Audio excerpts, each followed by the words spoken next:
about the TRT tax? Because if we're not collecting it, like we refunded the tax that we collected, because you can't force someone else to pay for a tax. I mean, they didn't stay, so somebody else is going to stay that night. They're going to pay the tax. Right. So we did refund that, because that is generating within the transaction. Oh, we have a lot of sick people at the gym.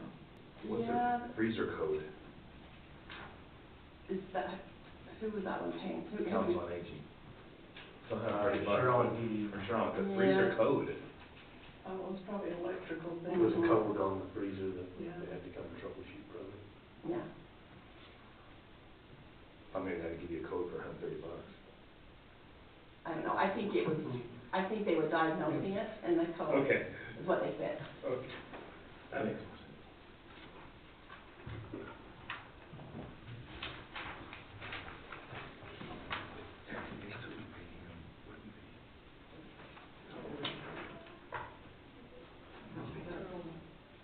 This is like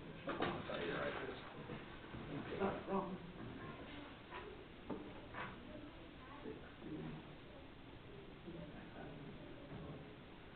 60. Not really full. What was his return on? Because we were asking about it, so we got numbers.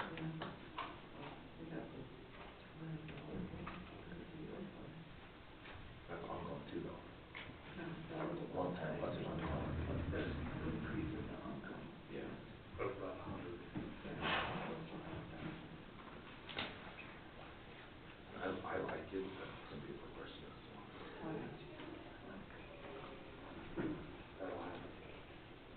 Definitely happen.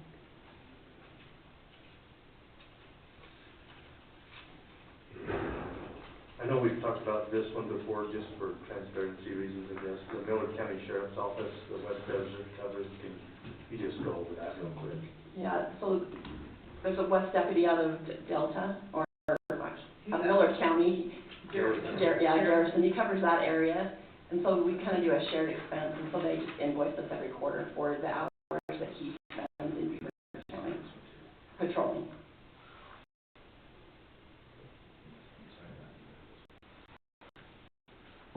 Thank you. I didn't see. I was trying to stay under the speed limit. I didn't see anybody.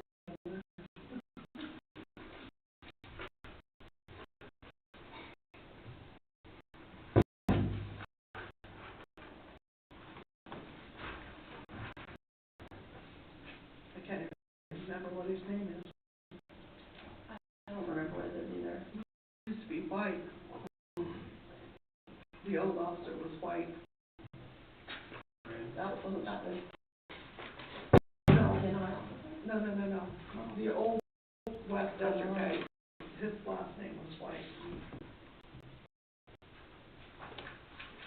But it didn't have one for a few years, and then they finally, Yeah. I guess that is patrol now. Anyways, it saves us money. Two signatures.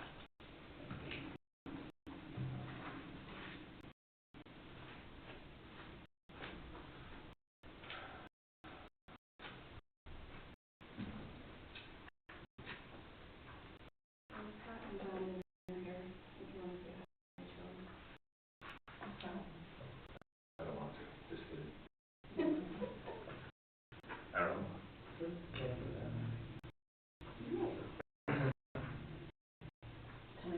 That's a question. Jan? The Beaver campaign, Deseret Digital, Yes, 4,000. that is the Taste of Utah contract. Wow. Taste of Utah. Does that include restaurants? Yes, correct. Then they spotlight those restaurants and put it on. They do a complete episode around all 4 of of the restaurants that get highlighted here in Beaver County. And then that additionally goes on to social media and gets shared throughout the year in bits and pieces. Also, based off of how those individual interviews go, they decide to do whole episodes off of those restaurants that they do the smaller pieces of. So we'll probably see. Last year we saw 2 whole episodes for Beaver County restaurants, and we anticipate probably something similar this go around as well. Is there any way to track an ROI on that?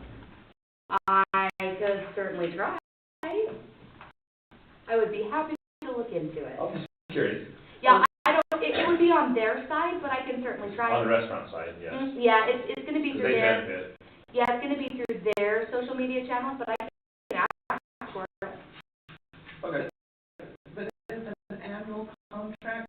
It is not. It is something that we put to the travel council, and the travel council decides if they like that expenditure or not, and then that budget comes to you guys when you guys approve it, when I give you my budget annually. Yeah. So next year, we will not be doing Taste of Utah. The tax we decided to do was to do Taste of Utah this year and Road Trip in next year, so that we're always alternating instead of doing both every year to help limit some of the expenses. Okay. Glad you're in the room. Happy to be here. That's that question anyway. Go ahead. The Utah State Extension, those two, can you just remind me on those? So they're paid by the university, Utah State, and then we reimburse the university. So we don't actually pay the salaries out of our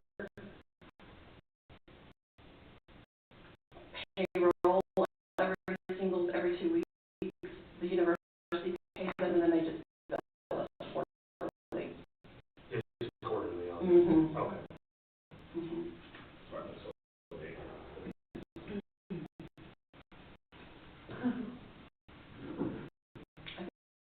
All right.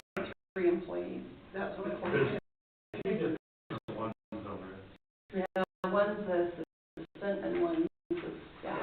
Like, so Oh, okay. one's Lori and Melissa, and one is Allison, I think, or something. Anyway, it's for 3 employees.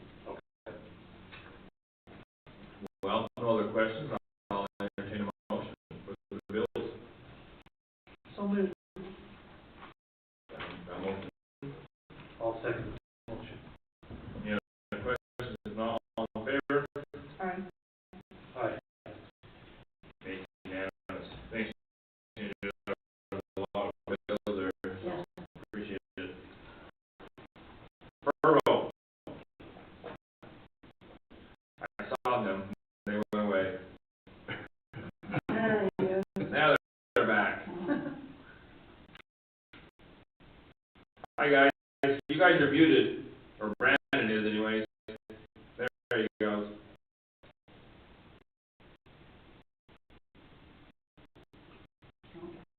I think you're muted as well. Or is it on our side? Oh, there you are. Welcome. Thank you, and let me know if I want to share on my end.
in the operation so far have stimulated 2 to 3 wells that are needed on our first well pad. And once that is completed, we'll be ready to commence with our crawl slope test for the project, which is a major milestone. We expect that sometime in Q3 of this year as well. Outside of the field operations, we've also been progressing a lot on the front end engineering and design for our surface facilities. And we're about to transition into detailed design. So in support of that, we've conducted initial surveys in preparation for the geotechnical work that will allow finalized design for facility locations and foundations. We currently expect site preparation and mobilization for the surface scope to begin in the fourth quarter of this year, as well as major equipment being expected to start arriving in early 2025, and I'll continue throughout that year as well. And of course, as the schedule gets more and more defined, we'll continue to provide more details. We expect to have the busiest construction times for this as well. That's actually a good segue into our next slide on our job estimates. So we noted this in our last update, but we have defined the work required for our surface facilities and the project as a whole to a certain extent through our initial modeling that we did through our NRL model. We're now transitioning away from those types of estimates to more grounded estimates based on our actual intensity for construction and operational requirements, based on our actual construction schedule received from our EPC companies. So we expect this to provide, more of a simple and useful planning tool for everybody involved. As you can see here, for new estimates under construction, we're expecting now a peak of between 50 to 100 workers on the drilling completion side, and 100 to 150 peak for the surface facilities construction, and then it's going to be within the scope of phase 1. Again, that will increase significantly for the second phase of the project. We'll provide some updates as we get more details as the timing commences for that phase as well. In terms of the permanent workers here, we're now expecting 15 to 30 permanent positions. We actually have 3 of those positions you see on the right-hand side posted onto the site. There are good opportunities for local hires there, for hires looking to stay in Milford, the surrounding area, permanently there. So we understand that having these estimates and these accurate estimates is important in order for you to be able to plan accordingly.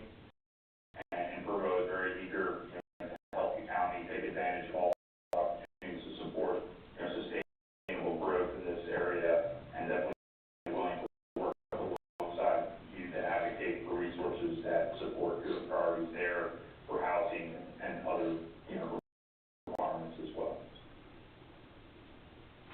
Awesome.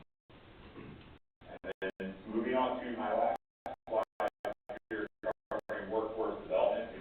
We've made some pretty good progress with SUU to establish our curriculum for our geothermal operations technician apprenticeship program. I'm going to have to get an acronym established for that one.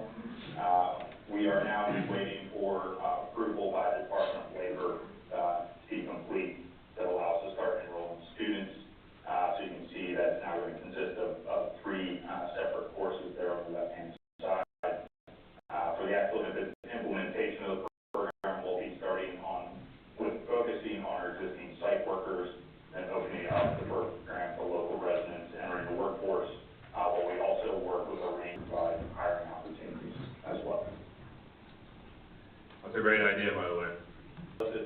updates, and it was a pretty quick update. There's a lot of field operations planning.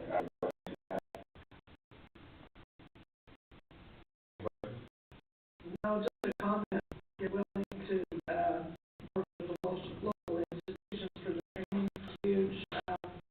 I'd also like the high schools, kind of some leveraging there and encouragement, maybe scholarships, I don't know, you might be working on that kind of stuff as well, but,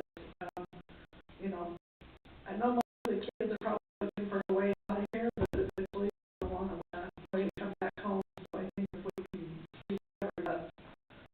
And have you had any field trips or anything like that as far as things with the high school? So the council. So I'm just thinking about that. Wow.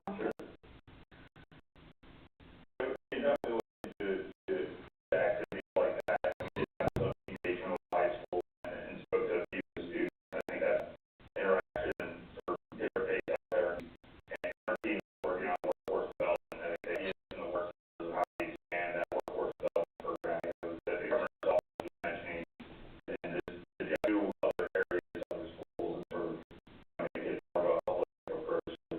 I think more to try and find more opportunities to engage with the local high schools.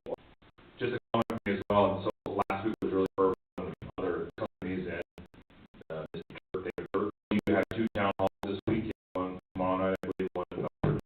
So they're all good, these are progressing for communication there, so thanks on that level too, so. Just one quick thing. Don't move. Oh, there he is. Just, I feel workforce there, all the water, and keep it open. We can do that, get good, forward to town hall. Anything else you need from us? Okay, sounds good. Anything else we can do for you? Very soon, we'll be submitting another CP, will take us through the development phase, designing and zoning around mid-May, and then hopefully, we've also submitted our report, we'll be finalizing that by July, so there will be an opportunity for the county to join or into the juvenile resource unit with, as and on these things. We'll send out some educational materials on that process and what it would mean. All right. I need a area, I was out of state, but It was great, actually. Yeah. Wow. Yeah. Yeah. A lot out there. There's a lot. We like to make some power soon. yeah. Oh, yes. Yeah. His background was like, I often, all right, thanks for your time, appreciate it very much, and we'll, all right, we'll take, thank you. All right. I'll be running in at 9:29 whatever. Well, I guess we got a couple minutes while they're, should we go to some old business while I'm talking? You have that available to discuss? And I did read the materials with you today. It seems like they had a proposed settlement back. Is it in your package?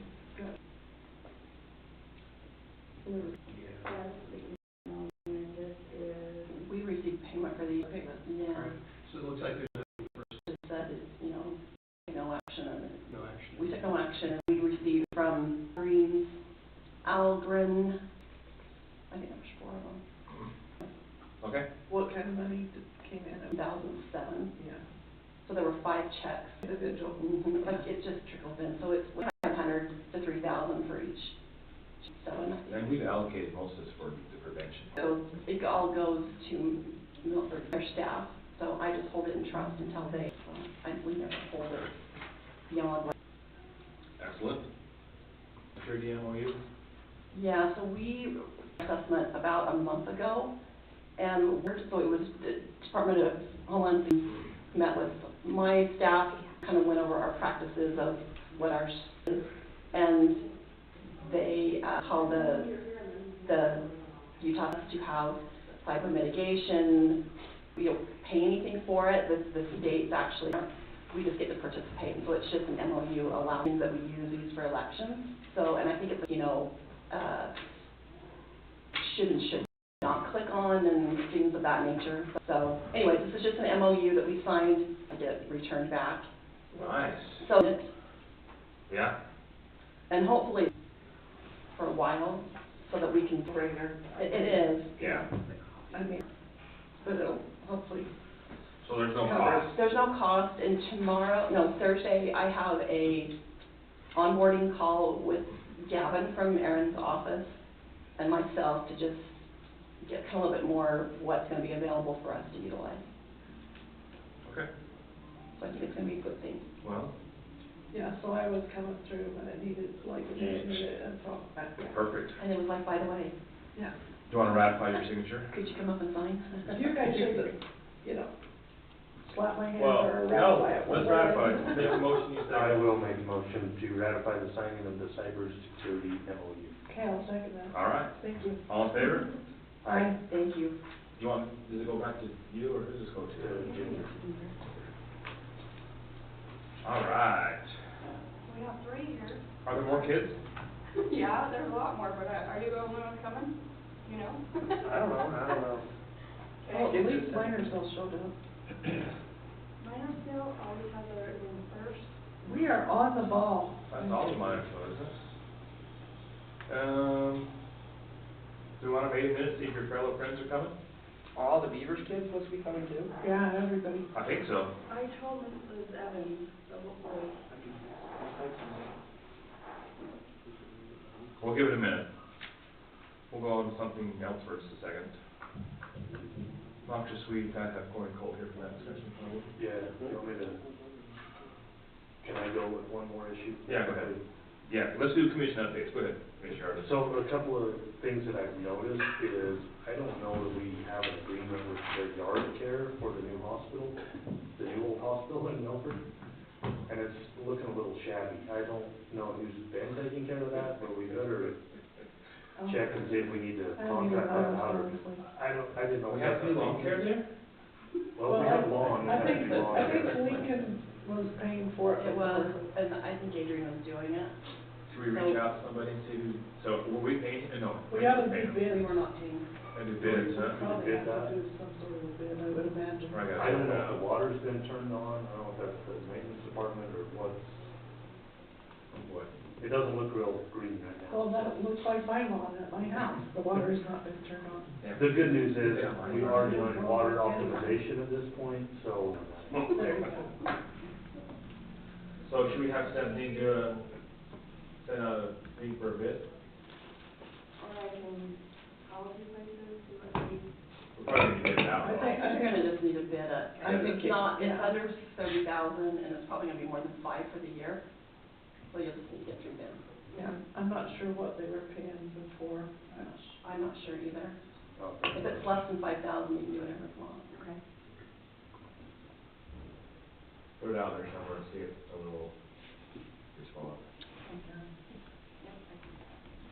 Okay, I like it. What else you got? I've got one more, mag chloride application. We're working on the mag, trying to get it in the right places. Turns out mag is either loved or hated. It is. Oh, yeah. I don't understand. I get a lot of complaints. I don't understand. Yeah, a lot of complaints, a lot of people saying, don't put it here, but put it over But there. it is a pain in the butt when you drive out when it's wet. I avoid it. Really? Now, I come in the back door to Trent City's place. When it's wet? Oh, yeah. People don't like it, huh? Oh, no. And then if it rains, it gets a little sticky, it gets on your car. It doesn't You just wash gotta right go off wash the it car. off immediately. So a couple of new places we were gonna try to do is out in, I don't know what the road's called, but it's right in front of Dallin Bradshaw's house here. We do part of that road anyway, it would just be completing that. Dallin wasn't real excited about having it, but we told him, let's try this. They've been going in and trying to mix it in a little bit when they do it, so it doesn't have that sticky So film it's to it. just not on that surface, yeah. And it works better that way. So we're gonna do his place, and then the other road that Corey called me on yesterday was that road up to Forge and Furbo.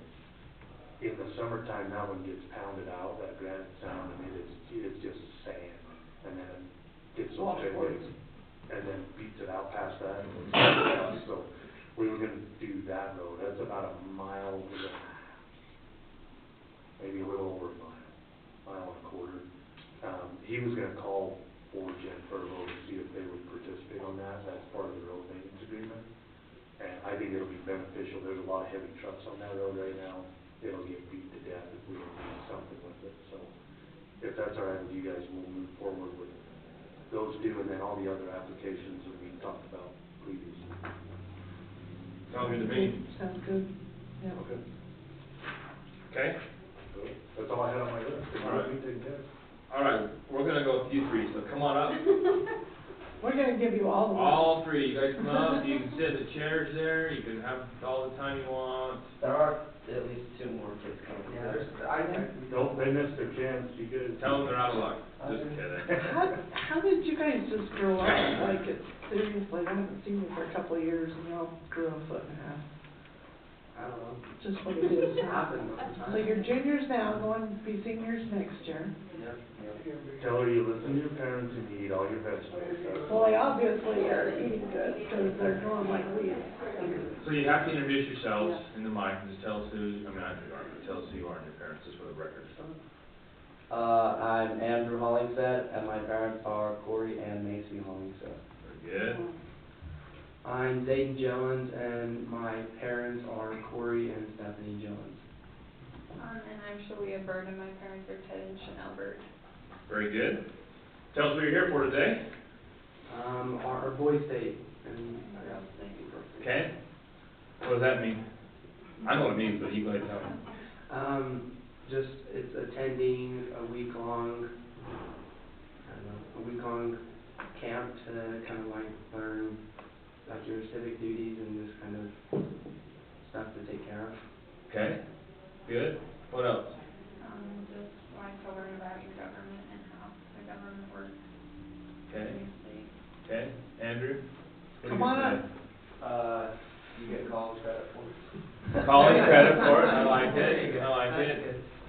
You guys introduce yourselves real quick, and Mike, tell us who you are and your parents. I know you are, but Yeah. not everybody does. You might have to sit on somebody's lap. Oh, you just, yeah, hang right there. I'm Tyrone Alton, and my parents are Wade and Tim Alton. Very good. I'm Brittany Carter, my parents are Luke and Mandy Carter. Okay. I'm Bodie Wheatley, and my parents are Ryan and Haley Wheatley. These guys already explained a little bit about what you're asking for, but, so, keep going. Who wants, Andrew, so he wants to get college credit. That's good. Good. Tell us your name again, we missed. Sorry. Bodie. Bodie Wheatley. Okay. Right. That's all going right. Right there. There we go. Yeah, yeah. So what are you requesting? Donation, $100. Oh, yeah? Go for your registration. Girls registration? So I think Commissioner Pearson always says that somebody needs to be a governor. Yes. You know you can run for office when you get there, right? So, Mock office, right? Right? Well, I don't know, But it's really an office. Yeah. Actually, I think you act like the governor while you're there. You do, there's a lot of different things. So, and I always say this, when I was a kid, we had to try out for this, because there was way too many people that wanted to do it, and I never got to go. And I probably should have considered where I sit right now, like, not a bit where I am right now. But, no, don't be shy about trying to run for office. You can be a city councilman, a mayor, a congressman, legislator, governor, whatever. So get involved, don't waste your time there. Get involved and get right in the middle of it. It's kind of fun. It's probably not as nerve-wracking as it is in your hometown because you don't know anybody, right? But you'll make some lifelong friends. So enjoy yourself and get a good education while you're there. When is Girls' Day and Boys' Day this year?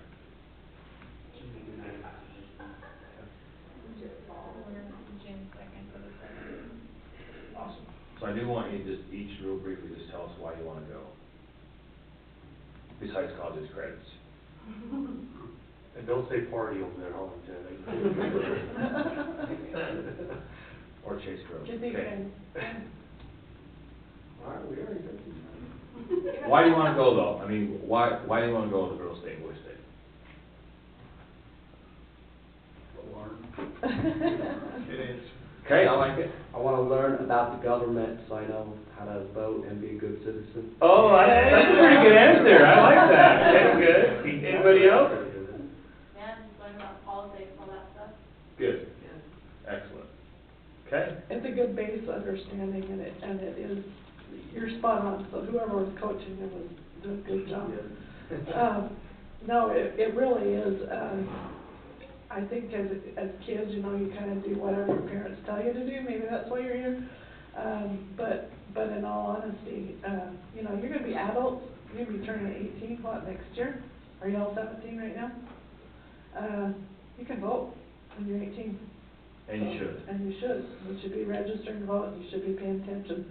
Maybe not to national politics, it's a little chaotic and nasty, but, pay attention to what's going on in the city, Beaver, you know, Minersville, Milford, and the county, obviously. Pay attention to what your commissioners are doing, hopefully we're doing things right. Same thing in the government here in the state of Utah, so it's a good education for you. And all the complicated layers of what government does, what they're, you know, she could be a garbage sweeper or, you know, all the different things that work for dog catcher, whatever, sheriff officer. What does Ginger do, right? What does Mom do? Probably not. Sorry. She writes her checks, she spends a lot of money. You guys have any questions for us? Is there anybody else?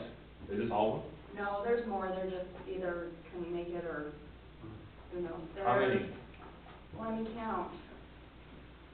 We look forward to. Hayden was so excited he did his twice. I did? Yeah. Well, I did, I didn't know what to put on the, like, the assistance. So we've stuff. got I go Shalia, to that, 7. she was very first, So she put hers in. So does everybody get to go?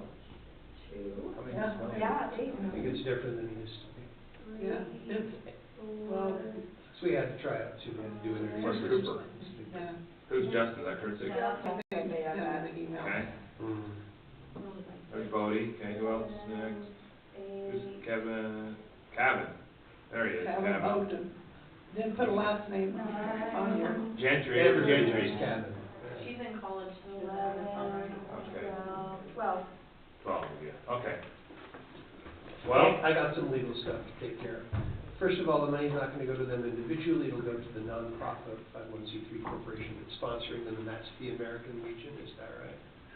Ginger, who is it? Yes, it's Post 81 in Minersville. There we go, okay. So the American Legion will get the profit, and then it's customary for us to ask for a little bit of this return consideration in the form of service at a county fair, or maybe for a service district. Is that something you still wanna do? Yeah. They all said county fair, I look forward to seeing it. Right on. One of them's at the hospital. Oh, there was a hospital in There's there? the other here, Andrew, what are you gonna do? I thought the hospital? No, you put other. You just the other. Oh, I just didn't know. We'll get county fair, just go help out, We clean can up pull trash or weeds, we something. can have it Right pull weeds. here, oh, Beaver Fire, Fire. that's Hayden. I didn't know. Two of them. Beaver County Fair and the volunteer fire district. Perfect. Now we're going back to So, for Daniel for hospital. Oh, there's somebody. There's a I'm couple. sure they come. Yeah, we're Well, now it's only $75. Just kidding. Oh, there, okay. We gotta get you all with Allison West, whoever said the fair. So Allison is the chairman of the fair, so if you can connect with her, she can kind of give you Well, I some think ideas they of coordinate through, No, well, they kind of do. If you guys, when you guys leave, you probably can't hear anything. If you'll make sure that you sign that list out there so that I can give a list to Allison besides this, and she knows who to reach out to. I hope all of you put your phone numbers. On the application. Yeah, because that's helpful when she's trying to, Track you down. round people up to Did you put a real phone number in there? full programs and whatever else they need. you will not get money if you did not put accurate information. Yeah, they did good. But what Bob's talking about is true. That's kind of a contract that we do with you guys to pay that $100 as you need to do time to help us out on some other issues. We don't just hand out free money, so. But there's several different areas. It doesn't have to just be the fair. It can be, you know, a lot of different things. But it also has to be coordinated and tied in with your hours. How many hours is it for? Yeah, it's whatever else. I think it's just. I think we've been doing 4. That's what I think. That's not bad. Well, that's, like- it gets paid $25 an hour. Yeah. That's what you're gonna get around here right now. Yeah. Okay, you guys wanna introduce yourselves real Yeah. quick, just so we have it on record? I'm Ivy Wood. Okay, I'm electric card. perfect. Tom, Ginger? Okay. Yeah, and then the podium on the back, out the door, make sure you sign your names. Okay, any other questions, commissioners? You have to come back and. Oh yeah, when you're done, you gotta come back and report your Right. experience. We wanna know who was governor. Yep. Somebody has to hold office, like seriously, somebody's gotta hold some sort of office. And So where, you go where along is with the it, band make sure again? that- Where is it held this year? That Weaver? Beaver. Weaver, okay. Okay, All right. So we'll look for you in July, then that way we can remind you to work at the fair too. any other questions? If not, I'll entertain a motion. Move the donation request for the 12 applicants for Boys State and Girls State Perfect. I'll second that. And that's $100, right? of $100 each, yes. Okay, all in favor? Aye. Aye. Make unanimous. Enjoy your time up there, guys. Yeah, Have fun. Do good things. Thank you. Kyle, come on up. If you guys don't mind, I'll spell the name right, okay? You don't even know what you're doing now. Good morning. Kyle, how are you today? Oh, Long time no see. just wonderful, how are you all? Great. Just wonderful. Just wonderful. Building Inspector Service Agreement. That's not sarcastic. You gotta keep a cheerful attitude, you gotta. You gotta lie to yourself, I think. You do lie to yourself. Yes. That's what you're told, I right? sent, you don't log into your own email. I sent you an email this morning of the adjusted, so, Was it at 6 o'clock? no, I already. no, it was within the past hour or so. So, I guess a little background on this is, what's the wording? Anyways, an individual that governs us, Senator Vickers, I'll throw his name out there. I'll throw him under the bus because I'm not happy with him, but, he created a Senate Bill 185, and it pretty much allowed a contractor to go in to a jurisdiction and bring their own inspector and have their own inspector pass off. I was thinking Their about jobs. that while they were doing the anniversary of those houses sliding off the. Of the map, Because yeah, that's on the exactly north. what happened, the contractor brought their own inspector. They had, their own, third party that came in and inspected anyways. And so, yeah, that's a good example. They had a couple in the lab area that similar things have happened, So, anyways. just a quick question. So is that law now, so the contractor can bring their own? Well, so, There's a few stipulations. there's some stipulations, correct. So it was shot down by, the League of Cities and Towns, and obviously a lot of backlash, even from contractors, because, like, they don't want that liability, Right. and that's why we have, jurisdictional governance over each, building and building department, and so, it was adjusted, and so what it is instead of allowing a contractor to bring their own in, if a jurisdiction is not able to give a building inspection within 3 days, then we are required to have a third-party list of companies, DCFM approved, or neighboring jurisdictions, that we Provide an inspection. provide that inspection if we're not able to. Now, we've never not been able to. The only time that we haven't been able to provide for an inspection is if, right, we're going somewhere, and you request it like 3 months in advance and say, hey, guess what, on December 24th, I want this inspection at 11 o'clock. and for whatever reason, right, it's October and we can't do that, that's when we would have to bring a third party in. And so we've been, all these different, this is our uniformity group, Iron County, Enoch City, Garfield County, Bryan Head, Beaver, Cedar City, are using their own inside of Washington County. So like Washington City's doing theirs. We do not St. want George to is try doing and provide theirs. inspectors to Washington County. Well, we wouldn't have to be neighboring, Right. our county has to abut the county with the jurisdiction inside of it. So meaning we couldn't do You couldn't go inspections that for way. Washington County or a Juab County or something like that. And so with this agreement, the original one, we didn't have the parties at the top, and then we actually had a fee kind of schedule in there. But after talking with all of the jurisdictions, they kind of came back and said, let's remove the fee schedule and just do this as if it actually has to happen, we just go and do it, and then, right, they were paid the favor later on. Yeah. And that's how Enoch City, Cedar City, and Iron County are doing it anyways. They've been doing this for years for like a vacation and things of that nature, if they're gone. Bryan Head only has one inspector, and so Cover for you. yeah, Enoch does the same, and so they just kind of cover. So the only difference between this and the original one, the fees have been removed, and so it's pretty much, hey, we're just doing this. If it ever comes down to it where we need it, we can do the service for each other. And now, these larger counties, like Iron County, they have to have 3 parties on there. We are only required to have 1 because of the size of our county. Now, we're gonna have all of these on there, just in case, but again, it's not gonna be an issue. We've never had the issue of where we have not been able to do an inspection. And if we have, we've brought in an individual that's kind of worked with us anyways from Cedar City, to do those inspections anyways.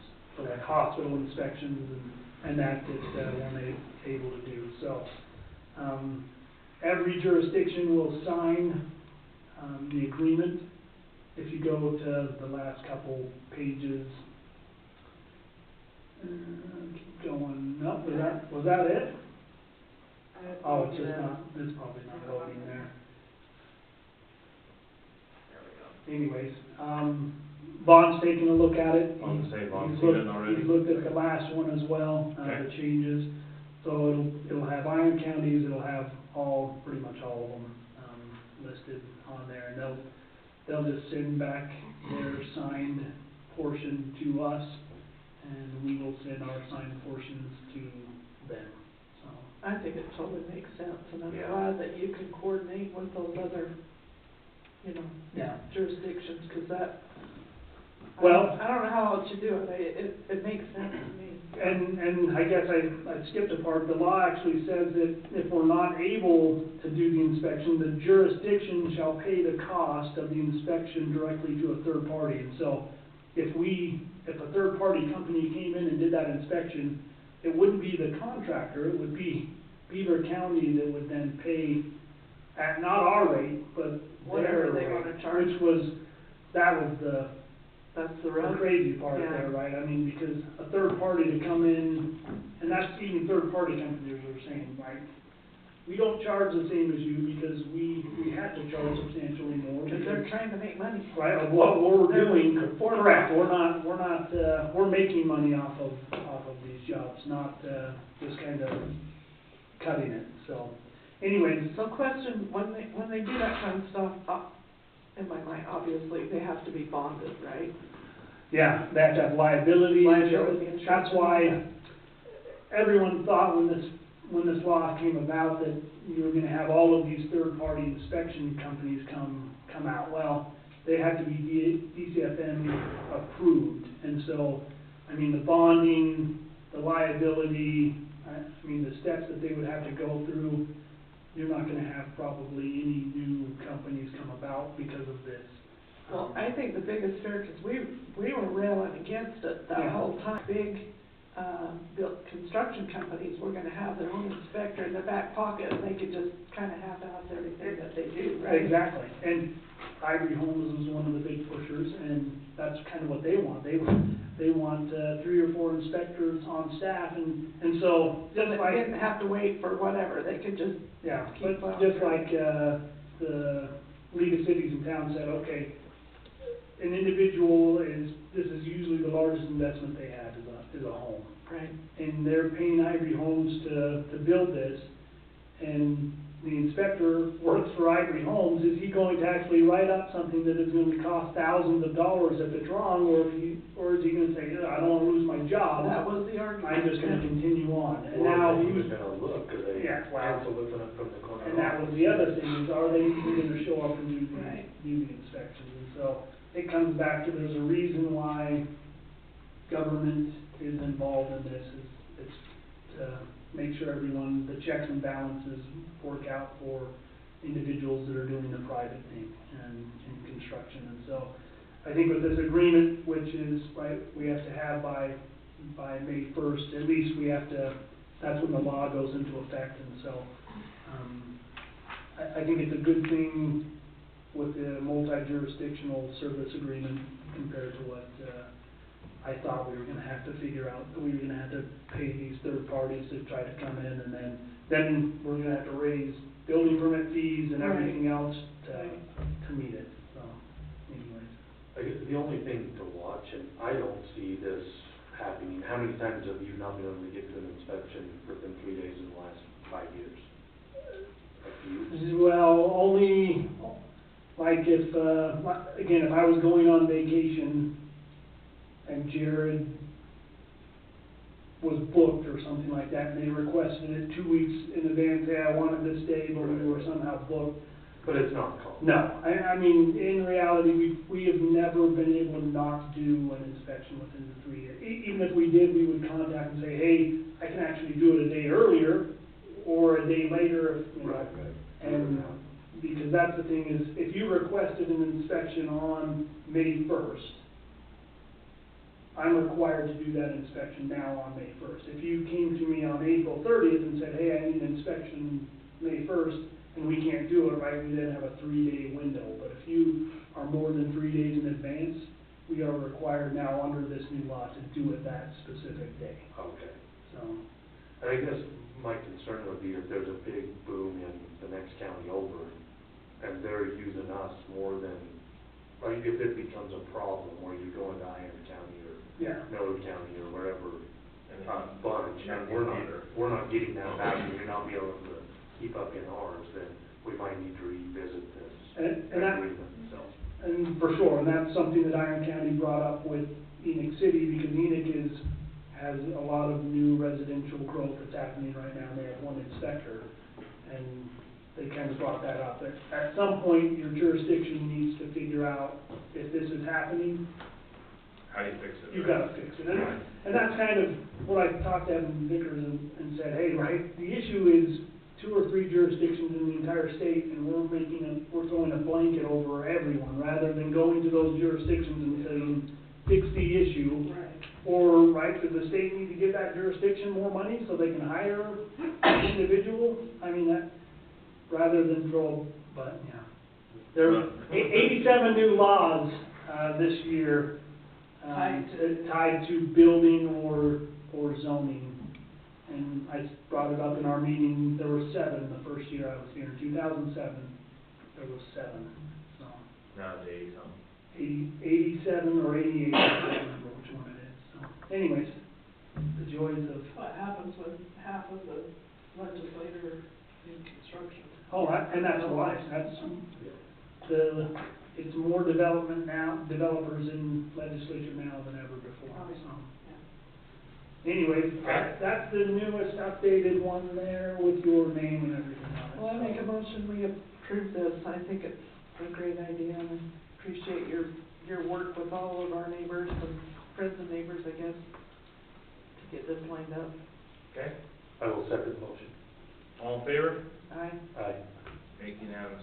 and hopefully we never have to use it. So that's the goal, that we never even have to use it. Well, we have meetings of us, I'm glad all the buildings being done in Washington County and Iron County, and we're not overwhelmed like they are. Oh. It just boggled my mind. I went to my daughter's house, and that new, development that they just got cleared In Enid, Oh, yeah, right up at Mid Valley Road. yep. There's only 3 houses there, and I was only In there the a middle of month that ago. field, yeah. And I was there a month ago, and now there's 3 houses standing up. Yeah. And I was like, who builds that fast? I Yeah, don't. right in the middle of the, I mean, In a they're- farm, yeah. they look like they're still trying to farm that field and those. The house is Now, going up, like, we're coming in, you gotta stop farming. Yeah. Oh, this is a brand new one that's on the east side. We need 2 houses around here. Yeah, Ain't it's nothing right like across that. from the city office.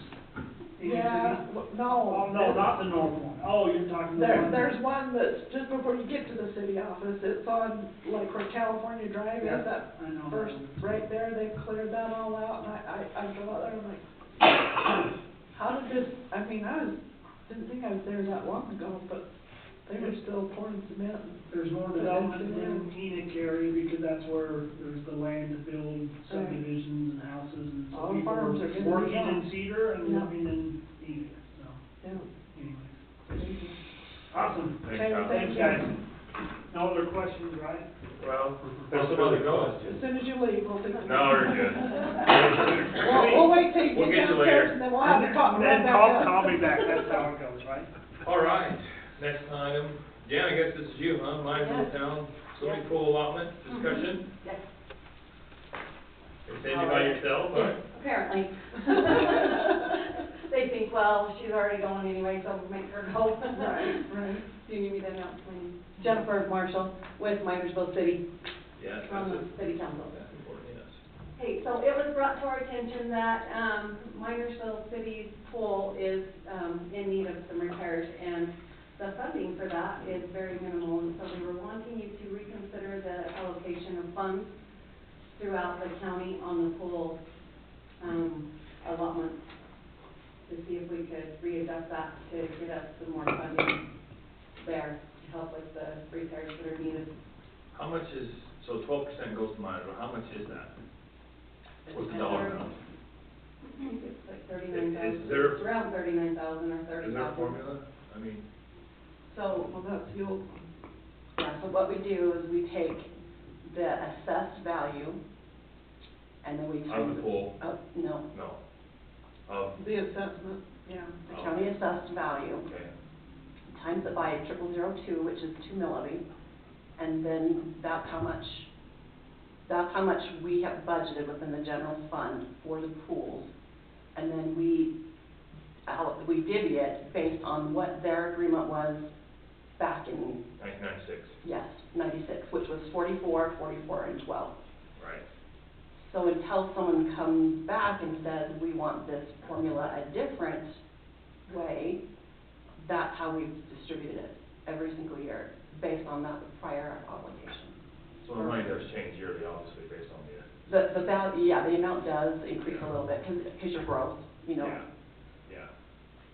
but, yeah, so. when we were running into problems last year, I had heard that there was some problems with the Myersville pool, and I talked to Michaela Beaver from Milford, and she said, you guys should get enough to do all the pool repairs that you need from this allocation, because Milford gets $90,000 or something like that, she was telling me, and I said, I don't think Myersville's that much, but we'll have to look into it and see what the amount is.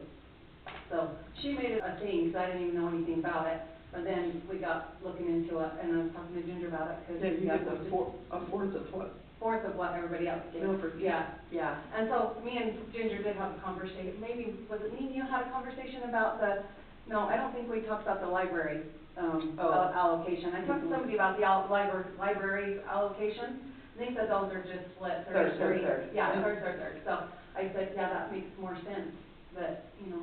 So we distributed this year, let's see, let me double check and make sure that this is right.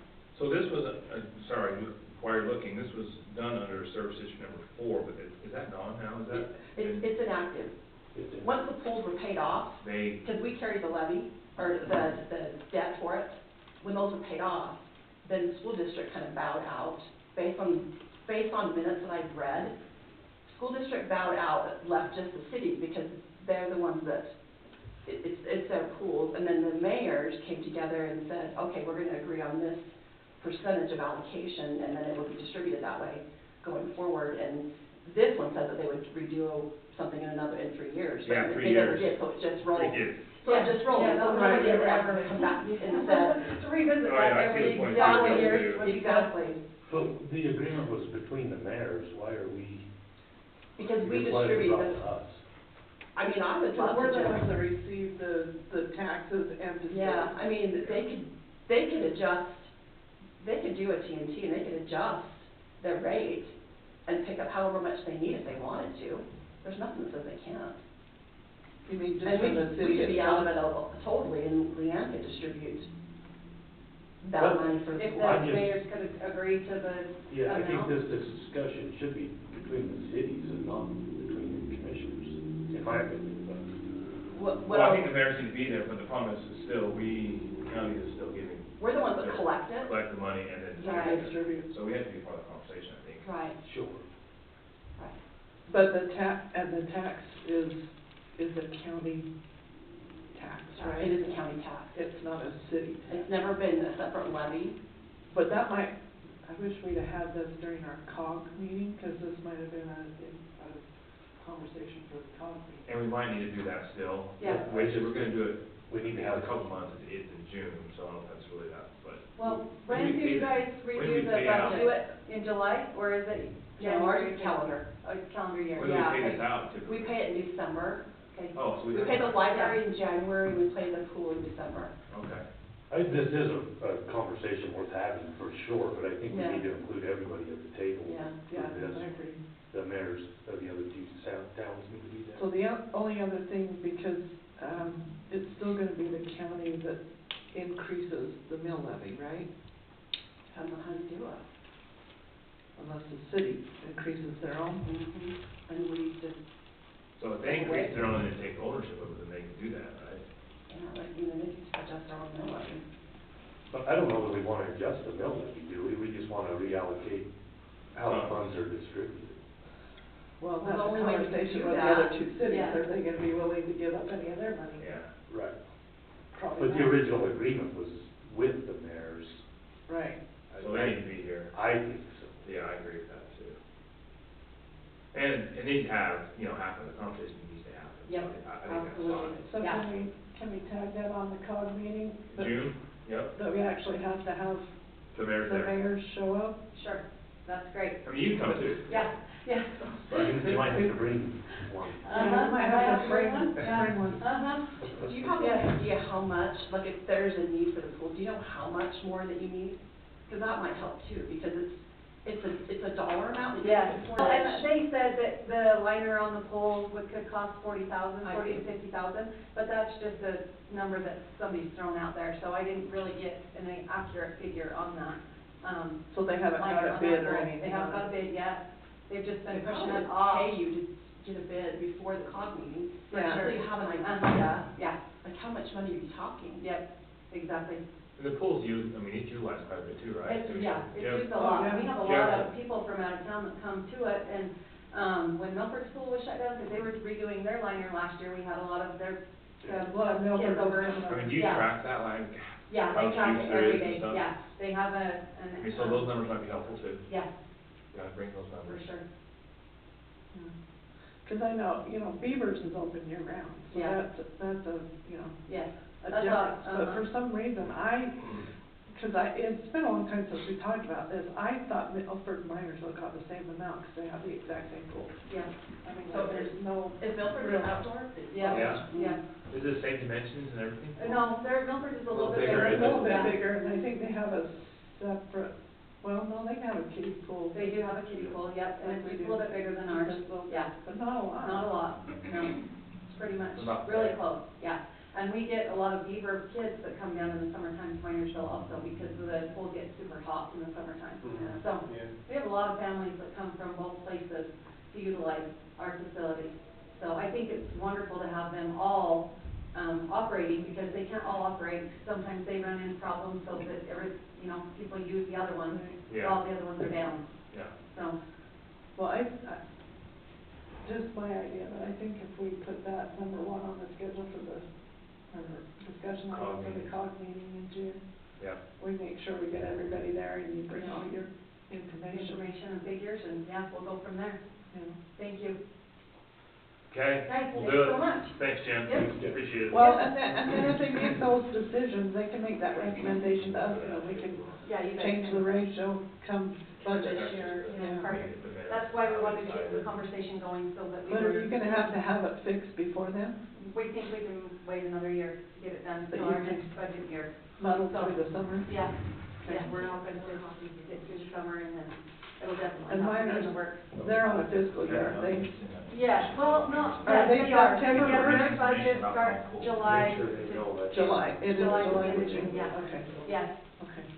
I've Who got is that. it, the September, this school? Yeah, thank you guys. Thanks, Or, Jen. yeah, we'll see you in a Thank you. minute. See you later. For the derby. How for you? We do have just a few minutes before we go on to our next item, so I am going to, Oh, there you go. You think he's a plumber or something, he's a break, you don't take breaks when you plumb, do you? yeah, we'll take a 5-minute recess. I'm ready for it. We don't have time to break today. Pretty tight. We'll come back and How are you guys? Good.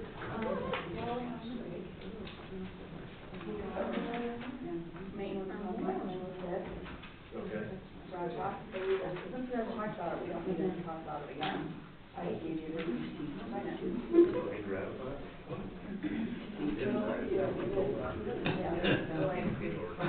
Oh, sure, sure.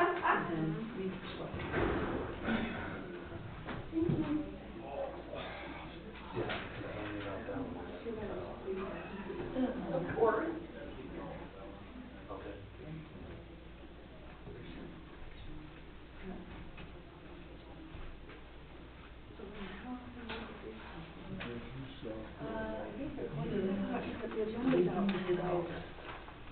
Are your COG meetings quarterly, is that what they are? Yeah, we just started the meeting, yeah. Okay, perfect.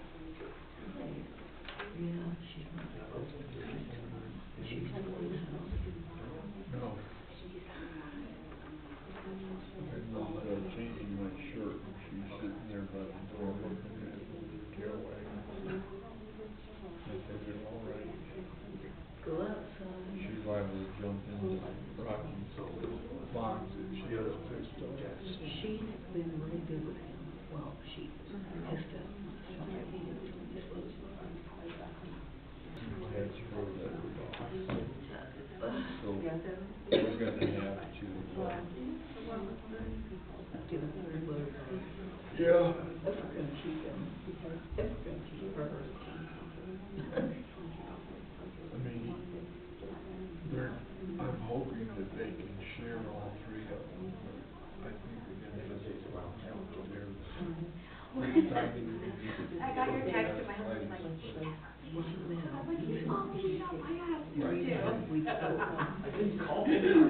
He said, you tell him, and I said, I understand right now, because you gotta take them out of his box. can I get you the list of that? Or is it unlocked? You want to go tell Tracy happy birthday? At some point, we're gonna have to, and I don't think the hallway or the guest room is so,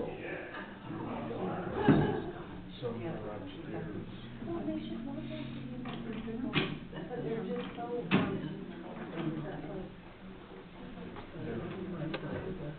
So, not today or tomorrow, but soon, we're gonna have to. Yeah, yes, Thursday box. And the scoop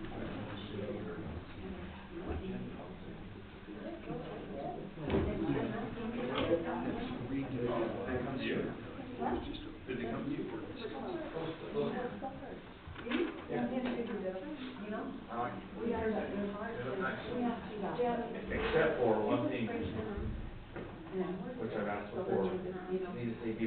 around somewhere.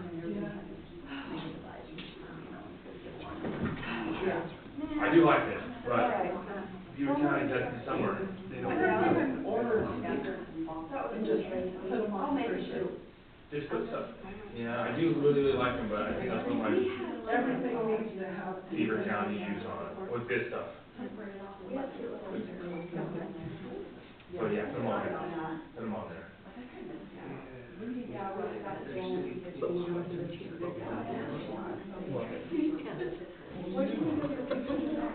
I like them. I wish they were bigger, this is a big room. Right. Are we just gonna put them in compilation over there or whatever? I don't know. Would you like 4 of them there? You gotta do two, probably, down there. It's like working out, you know. But I think if you could put two, like, cause they're pretty good sized pictures if you do that.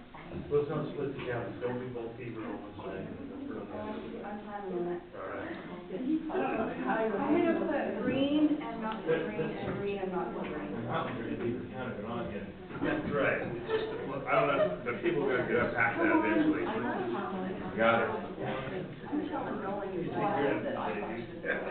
No, it's fine. Everybody else. Yeah.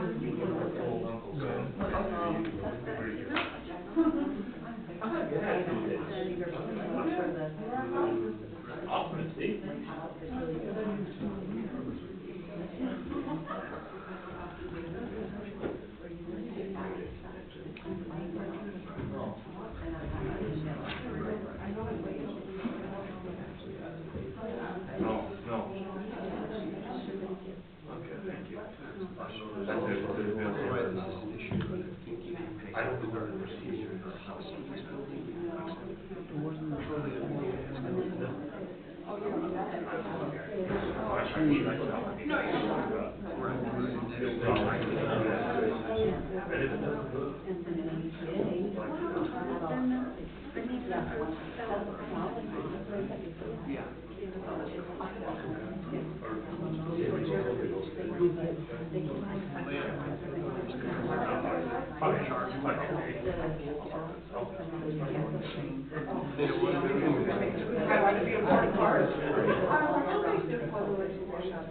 Okay, perfect, thank you. All right, Ginger. All right, we've now reconvened commission meeting after our short break. We are just a few minutes ahead. I think we're gonna stay on schedule, so at 10:20 we're gonna actually adjourn as the Beaver County Commission and re-adjourn as the RDA. So I will entertain a motion to do so. So moved. I'll second that. Does it need to be a All in favor? Commissioner Pearson, aye? Commissioner Yardley, aye. Commissioner Holling said aye. We are now acting as the RDA, or redevelopment agency. And the item on the agenda is considering solar tax incentive reimbursement. And I guess that's me. That's you. I'm not sure how I got this, but I guess it's me. So everybody's put in their request? Yeah, the request came, and this is a calculation you can see in front of you and you can see on your screen. Based on the participation agreements, this would be the amount that we would disperse in the yellow. So the grand total is $3,004,443.89 for a total of all those, and they're going to be dispersed according to Barclay. Damon gets their piece of it, Radiant Generation gets, and Fairway Energy gets their piece of it. Noted that, and this could be probably going forward, probably with some of your other projects going on, but so the CAMA and the county assessing and collecting, that is something we pay to the state, so it's something that we can't forgive and abate. So the amounts, under the amount paid is the actual amount collected, including the CAMA, but then we split out and we do not put those amounts, like the 21, the 828, 23, we don't put those in the RDA fund because we have to send off that difference, and then the entities get the rest of it. So it is figured out into the formula so that you're not paying back stuff that Right. should be. Right, and we withhold 2% for administration costs, and so the refund owed on the very last column is the final out the door amount that they'll get per project, or per parcel. So the amount paid is what was collected, that's Correct. what they pay in. Correct. Based on the participation agreement. So, and you were asking, I think a couple of meetings ago, like if any of them sunset soon. This shows you too that your smaller projects in the early days, those ones will sunset next year. Yes. So I don't know if they'll come back and want new participation agreements. I don't know, so anyway, something to consider. Well, and then I know the reasons, like some of the reasoning behind this was not only, you know, to incentivize them building here, but also how do we figure out how to do the, what do they call it, new growth on the other end? New growth is the last thing that's considered. Yeah, it's the last thing. And sometimes it takes 2 considered. to 3 years before it's Right. actually kind of works its way in, So- if I'm speaking right.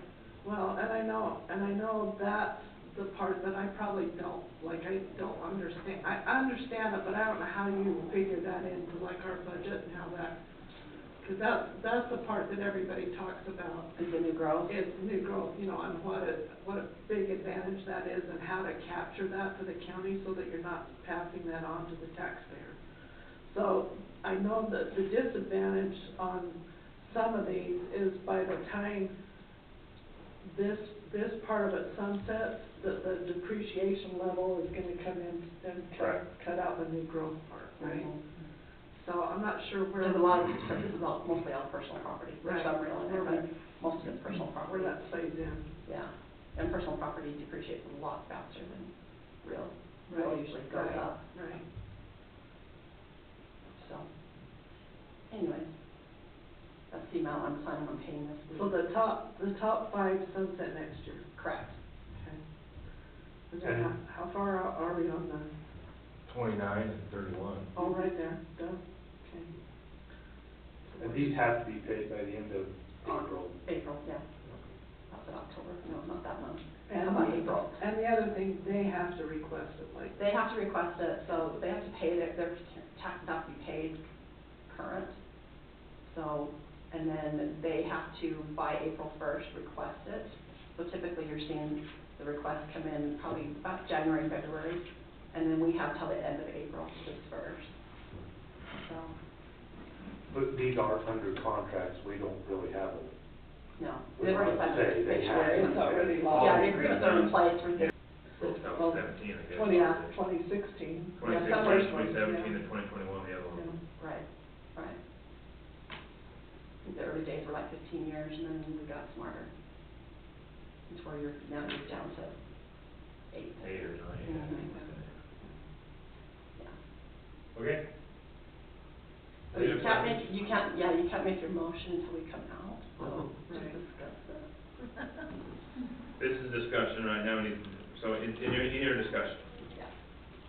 I think just to be completely transparent, we should probably read what everybody paid and what everybody is getting back, so everybody understands that. Okay. Can we do that, Mr. Chairman? Sure. But I'm just. Go ahead. If you, yeah, if you want to do it. Well, see, I don't think we need to separate the projects, we can just say, But you're saying in commission meeting, or in, Oh. as commission, not as an RDA? I don't know that it matters which board we are at the time we do that. Okay, go ahead. You want me to do that? Yeah, let's do it now. I'll just say for the total for Barclay Damon, amount paid was $237,950.22. After the admin cost, the refund owed is $110,923.17. The math school? Yeah. I need a lot of school. The next one is for radiant generation. The amount paid was $1,155,050.11. After the admin cost, the refund owed is $1,081,576.66. And the last one is for Clearway Energy. Amount paid is $2,772,125.43. After the admin costs, the refund owed is $1,811,944.06.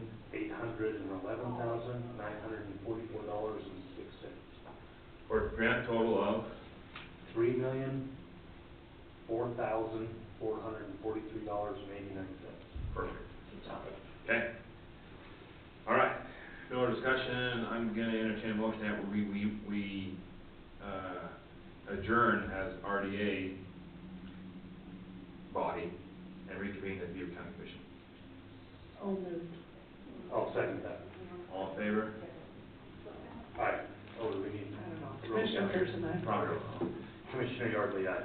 Commissioner Holling said aye. All right, we're now back to Beaver County Commission, and at this moment, let's consider approving the solar tax incentive reimbursement as discussed in the RDA discussion, just barely.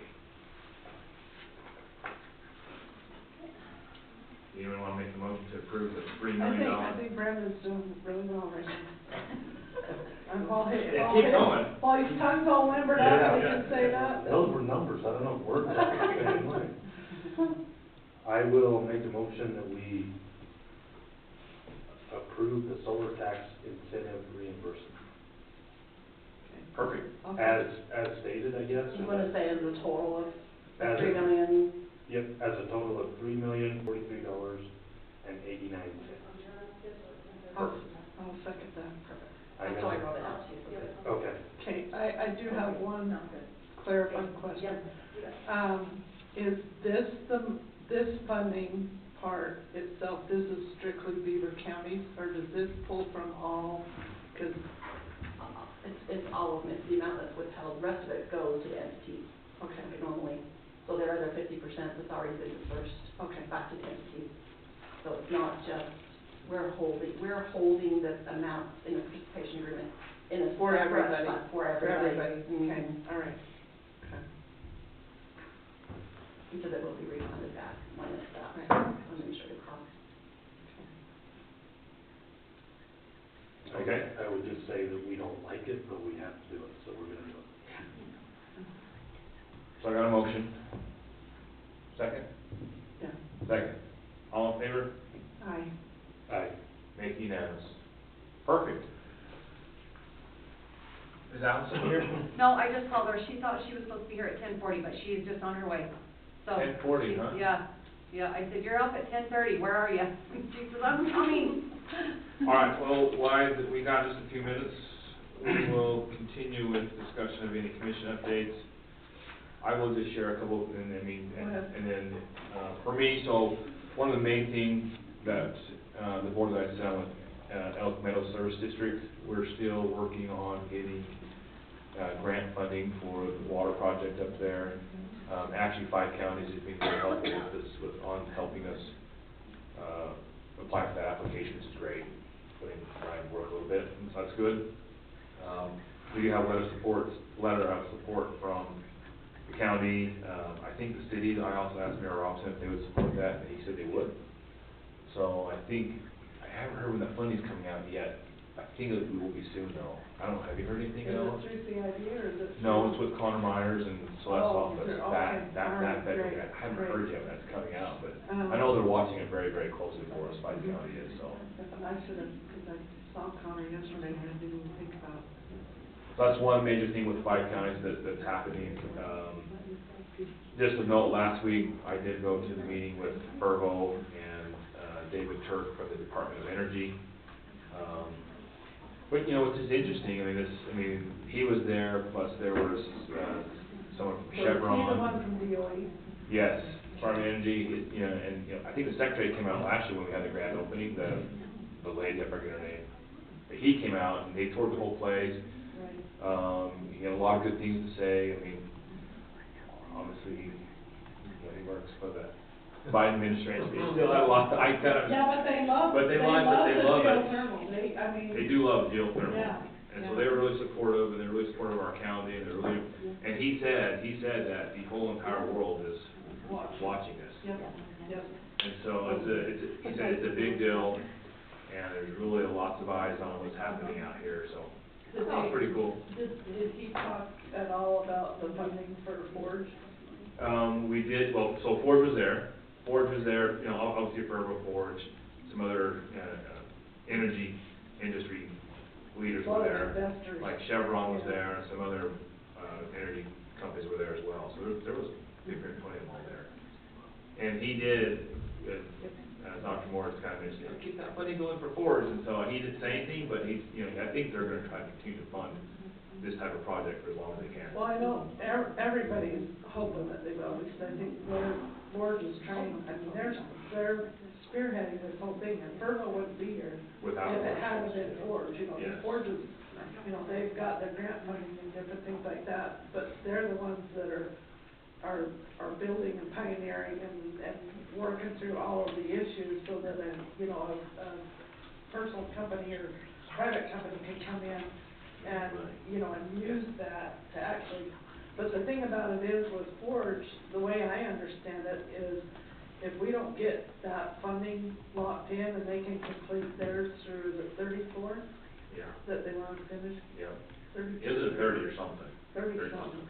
Anyway, they have to plug that hole, now pack their bags and go home. Yep. You know, and we don't want that to happen, because if we can get that done, then Verbo or somebody else can come in and actually utilize that on the back. That development side. Yeah, so, And it looked like they stimulated one of the wells the other day, there was steam blowing out there, I don't know if it was when you were out there, but I could see it from oh, my really? farm, it was, Interesting. well, from where we got some cows, so we're about 3 to 4 miles away, you can see that steam blowing out of there, so. It's working, and it's So important. it's doing the circulation, yeah. Mhm. Good. We also talked about transmission lines for a minute too, because that's obviously a little bit of a concern, so. Anyways, it was a good meeting, I think it was very beneficial. And, Was Rocky Mountain Power there? I don't think so. Yeah. No. But, Because they're gonna have to be part of the conversation. yes, for Because they're sure. in charge of the grid. Yeah, I think that was actually brought up, Yeah. the question we kind of talked about, yes, yes. So good, good opportunity for the county and for geothermal, and hopefully it's, they're a big proponent of it anyway, so Right. it's a good thing, so, yeah.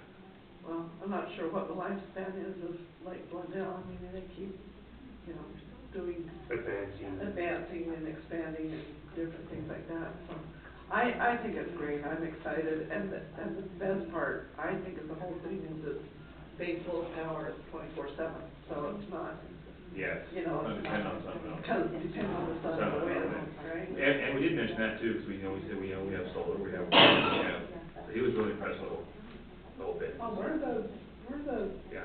they should love us. Yep.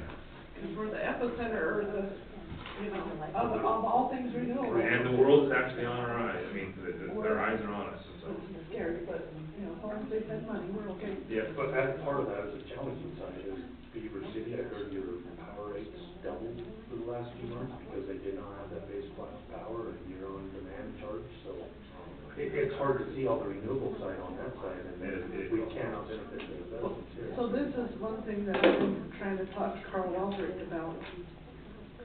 And I think it's gonna have to be something that's legislated, and I don't understand this side of it, but the grid and everything in the system, I think it's mandated by law, or maybe it's a national thing, that it's an open market, and Right. you know, like, you can't just target unless somebody comes in and buys. So like, one of the last solar projects down there was actually Facebook upfront, like they outbid everybody. And which, you know, but it just goes into the grid, whatever, but all those guys have purchased power, right?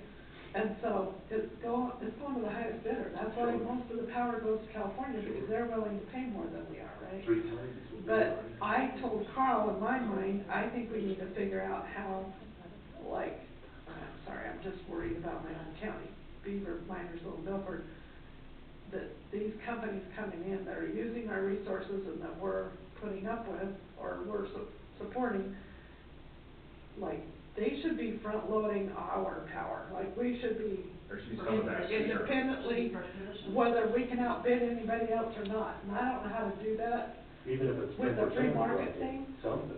Yeah, You so know, that's what Carl and I have been talking about, trying to do something on a state level. And I don't know, I don't know, anyway, it's But also, part of the conversation. that was part of the conversation too, and I think I think the companies understand our point of view, so hopefully that can happen, but it does come down to like that power to the other people that Right. do that for us. Yeah. And then, let's see, I guess we're back on schedule here. Allison, come on up. Yeah, so I mean, anyway, just a good meeting out there, and really, glad you came out. It was good. Morning. How are you today? I'm glad you're here. We had to rush you a little bit. Oh, well, I haven't written this thing for you, so I'm sorry. I was gonna be here 10 minutes early. I did walk in the door at 10:30. But I was like wanting to print off this at the last minute, so I'm like, oh, I should have that with me. I think Stephanie sent you in the packet the 2 proposals for the Derby. Let me give you a little bit of background. Chris Crow has stepped down as Derby chair. And I called several people on the committee to see if they would be willing to step up. And everybody's like, I will help, but I can't take on full Derby. So, so Prairie Street, one of the guys that I had called who's helped with the Derby a while, actually called my brother-in-law Jeremy, who has a friend in Cedar who he had talked to. So it's kind of a roundabout way, but it was a good process to get this thing rolling. So the full contact racing is by Eric Brown. He actually came to our fair board meeting, and he was in our Derby last year. He runs 60 derbies in California. So he runs a Derby. He works in Cedar, or he lives in Enid, works in Cedar during the week, flies to California, runs the Derby during the weekend, and comes back. So he's very familiar with how derbies run. Makes me tired just thinking about it. Yeah.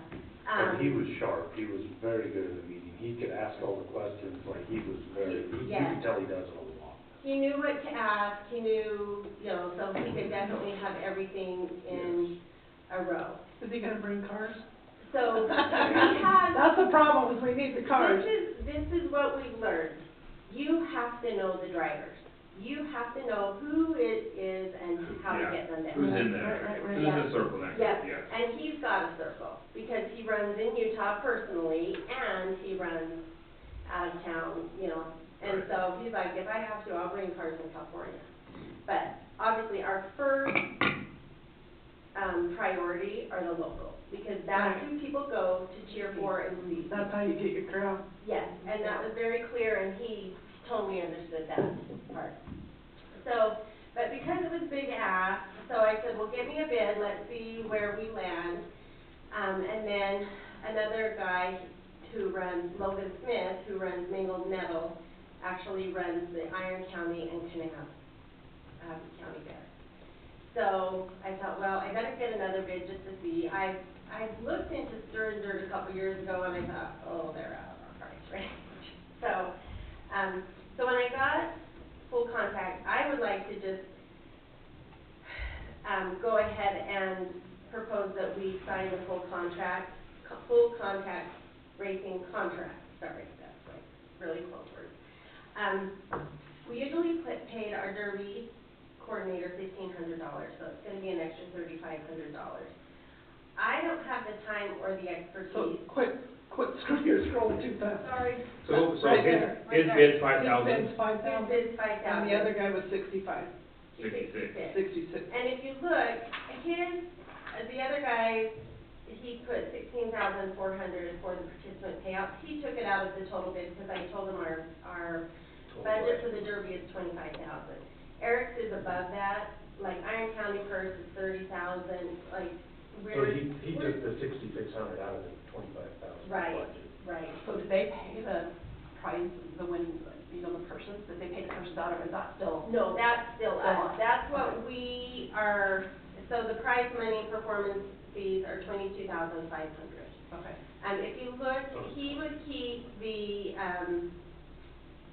gate, the pit entry gate as part of his thing, so, but we haven't charged pit entry gate for probably 5-10 years. No. So for me, that's kind of a wash. He's done shirts, he's done all that kind of stuff. He had a lot of really good questions. you can tell, he's run a derby and they've been successful with it. He knows all the details Yeah. on things.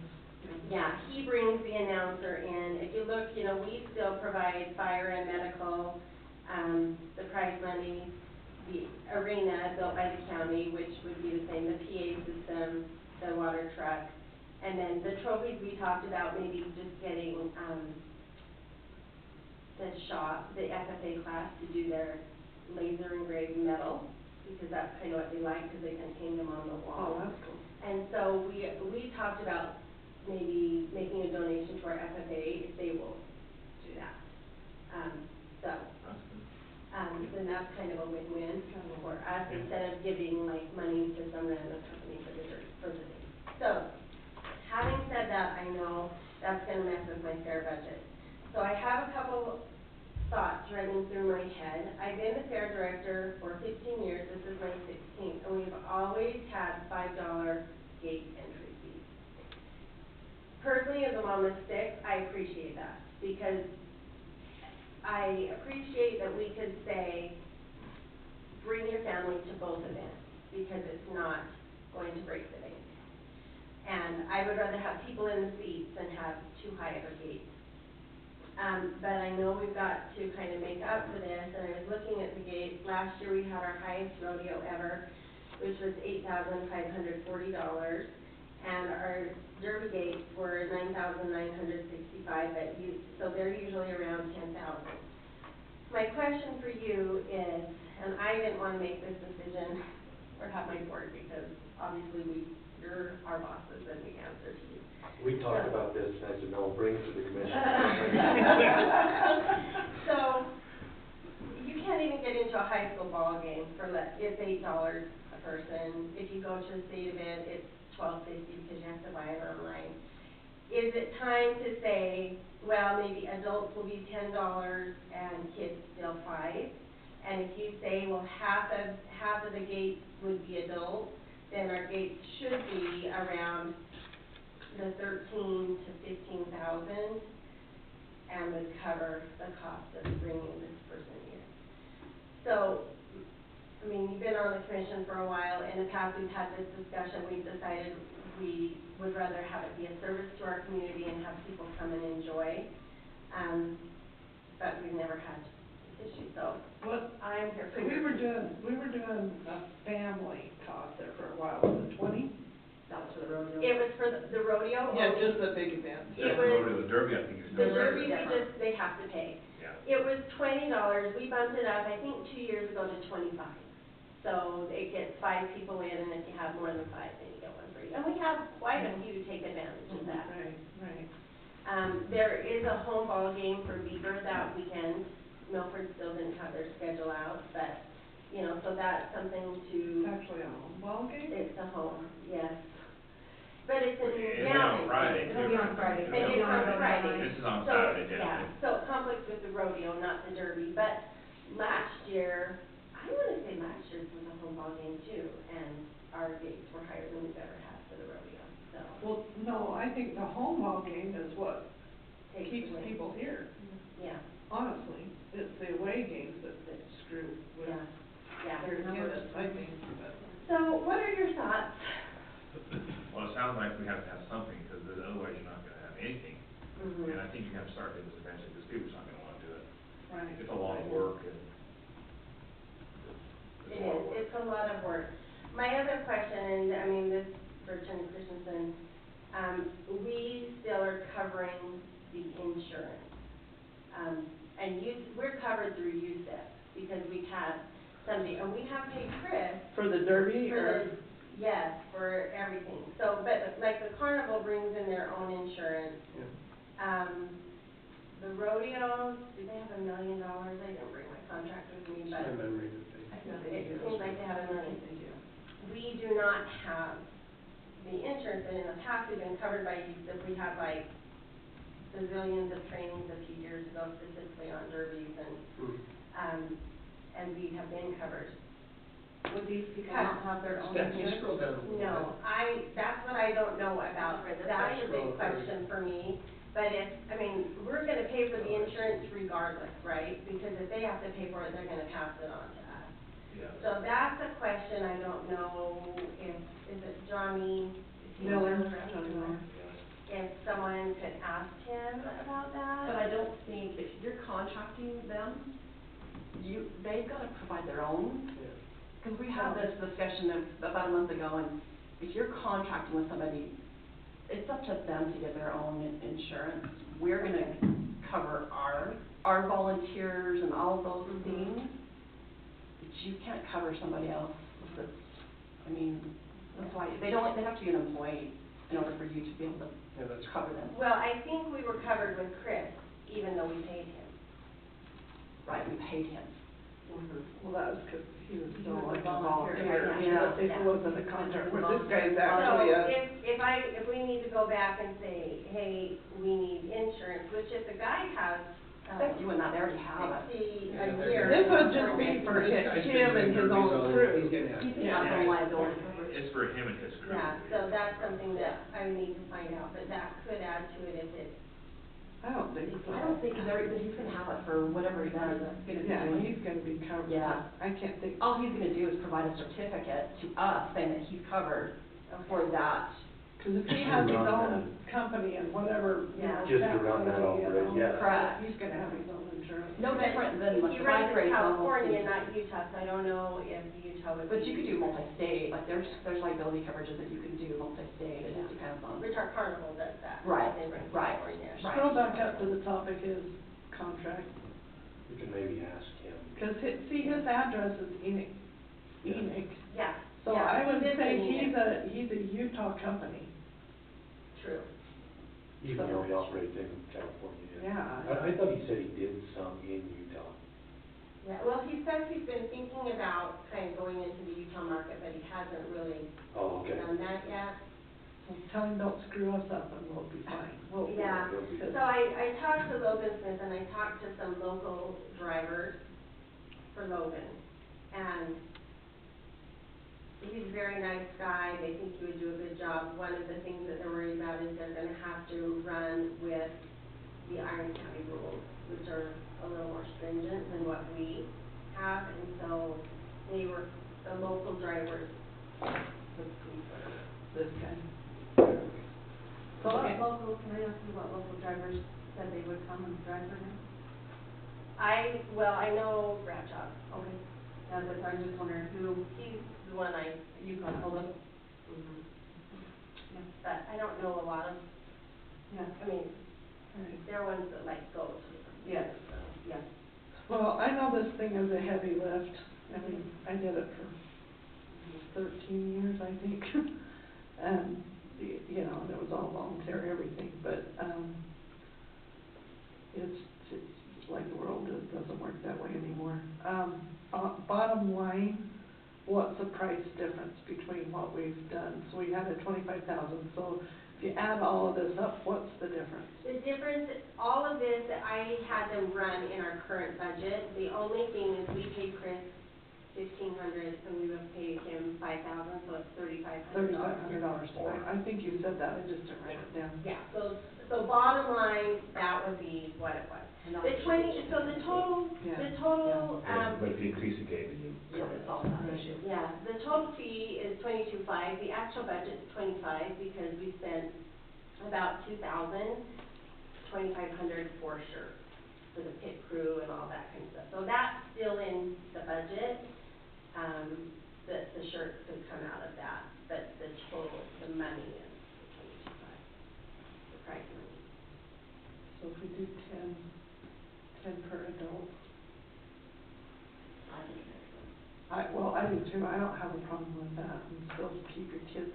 Especially for the derby, because the derby gets you a larger crowd. At Yeah, least that's so what that's, I guess that's one of the questions, do we do this for the derby and the rodeo, or do we keep the rodeo 5 with the family because it interferes with the ball game and it might help draw, and just do the derby as 10? I think Or so. do we do both 10 and 5 so it's across the board?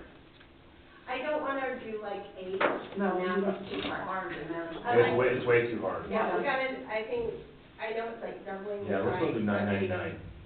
Yeah. The nice one is because you got the trip, you can say, okay. Cause it's on sale. About Especially now, when you're dealing with ones. it too, was a 10 lot of bucks, them now it's get messy $9.99. With ones. Yeah, I think you say It does get 10. messy, you just gotta keep it I think simple, you so say that. 10, and then, but I still think keep the rodeo at 5, I think.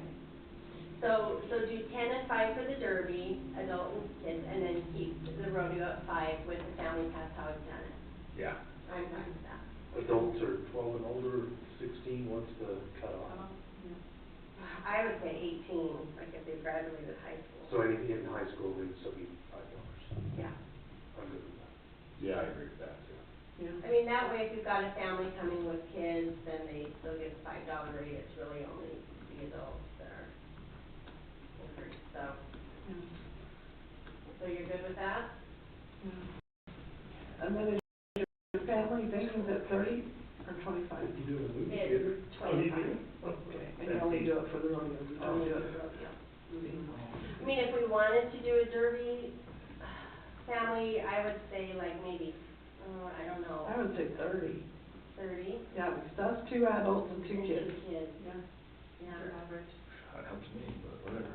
No, Well, I mean, that is true, because I have 6 kids, Well, I know, but you know. I would do that across the board. I would do 30 for a family thing too, because if you're looking at that even on the rodeo, that's 6 people, right? For a family, or they just pay $5, whatever is cheapest. Right? So do you think we'll make up the money If we do that. if we do that? Well, I'm just saying you mean if you do it for the derby? If that's gonna cut you. Because if they have 4 kids, they're gonna be still paying the same price, and so like by raising the adult rate, it's not really helping, because they're still asking out.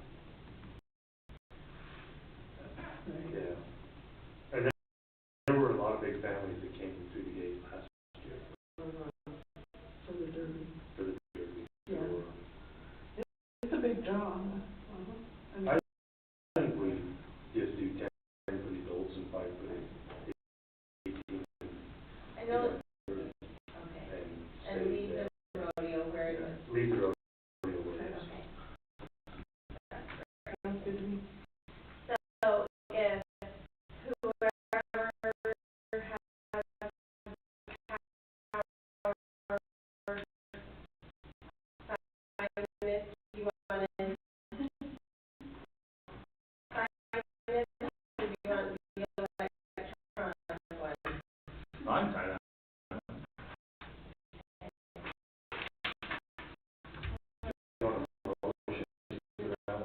Yep, Oh, yeah. go ahead. We just want the motion to accept this contract. with Illinois Health. I mean, so she got 2 bids, and this is the whole bid.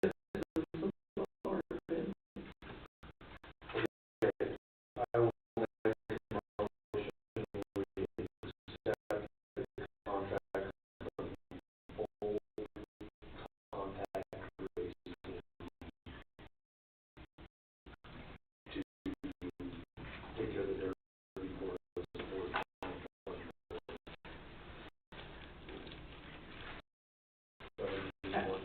I would just And then throw it out there that she checks on that insurance thing, 'cause I think that's the only other question. we'll ask Eric some questions on the insurance and the total cost of that contract is $5,000.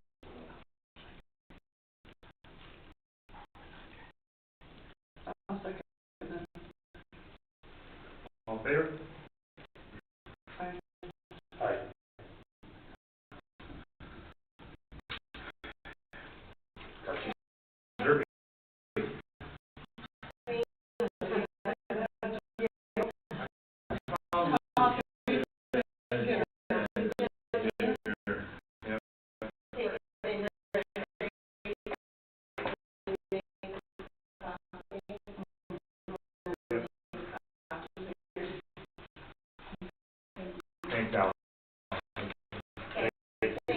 Derby will be, the Derby, the And Derby here we're quick. not gonna have to worry about anything, like it's all gonna just happen now. Oh. Yeah, the Derby and the pageant are like, Not like the Beaver about it. But the pageant, I've got killer committee this year. Do you? I had an activity yesterday, Weathersfield School, from the course, and we didn't have as many, we even have a little later. Nope. Teresa, come on up. Thank you. You guys, see ya. Thank you.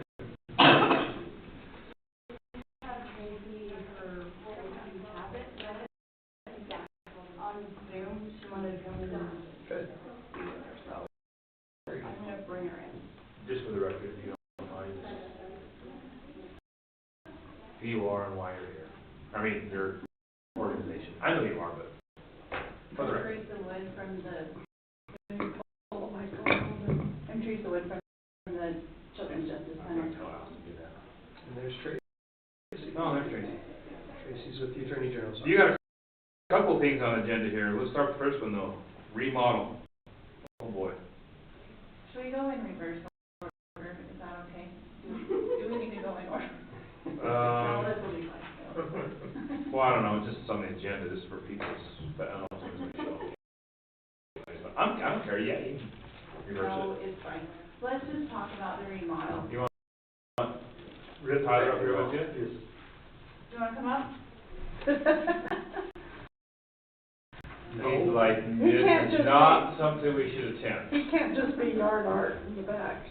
Hi Tracy, how are you today? Well, I would say things are a bit lawful, but I'll ask questions if I'm not clear on something. all right, sounds good. All right, Teresa, go ahead. All right, so You we might have to talked, pull the microphone down to you, 'cause okay. We talked earlier about doing the remodel. Steph, I just shared, my slide with you. It's the third slide. Will you pull that one up? The proposed CJC expansion, just so they have kind of a picture of it and what we're doing. And then, if you'll also pull up the two bids underneath it, just on them. Kind of look at that for a minute too. So, back in January, we decided that we were going to go ahead and do the expansion with the Children's Justice Center all the way to the back to build a bigger meeting room, some extra storage space, which we're already using anyway, and have a second entrance for MDT, and then a second waiting room in case we have two families show up at the center at the same time. So we have some one-time funds that we needed to use. We need to use them still by July. And so we put out an RFP, and it was due in February. As far as I've seen, only one bid come back for the full project, and then one bid come back for just the air conditioning and heating portion of it. And so I've had a lot of inquiries when I'm going to award the bids, different things like that. Right now we're just waiting because back in January we had Tyler, we had Kyle. The roof was looking good, we weren't having any problems, and then it was a heavy snowstorm, and then the roof came in one of the bathrooms. And so we talked about going ahead to research what to do with the building. So that's what I'm here for today. I'm just here to find out where are we at, what is the commission looking at with the building? Are we going to be able to award those bids that we put out? Where we just need to kind of have an update on where Can we things use are this going. one-time grant money? don't wanna throw away this money, we wanna be able to use it. It's actually not, it's not a grant money, it's from the state. Tracy, do you wanna answer that, how that works? Oh, we can't hear you. You're on mute.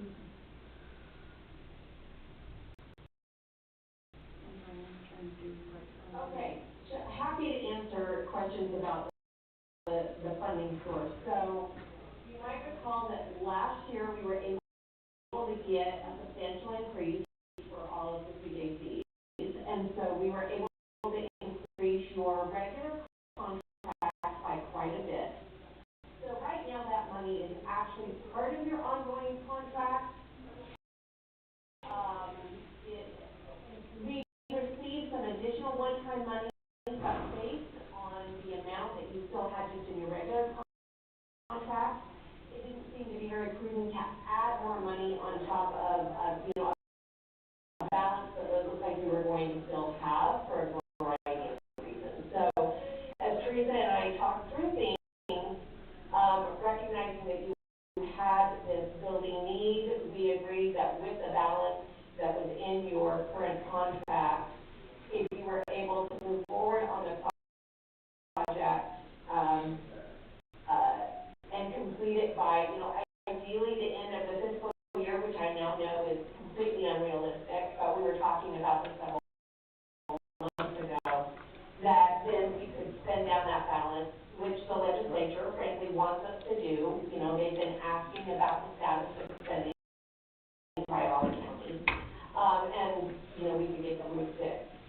Since it appears that's not going to happen by the end of the fiscal year, we can certainly have a conversation about our ability to support that project after July 1, when we put the new, when we build additional money into all contracts for the FY25 state fiscal year.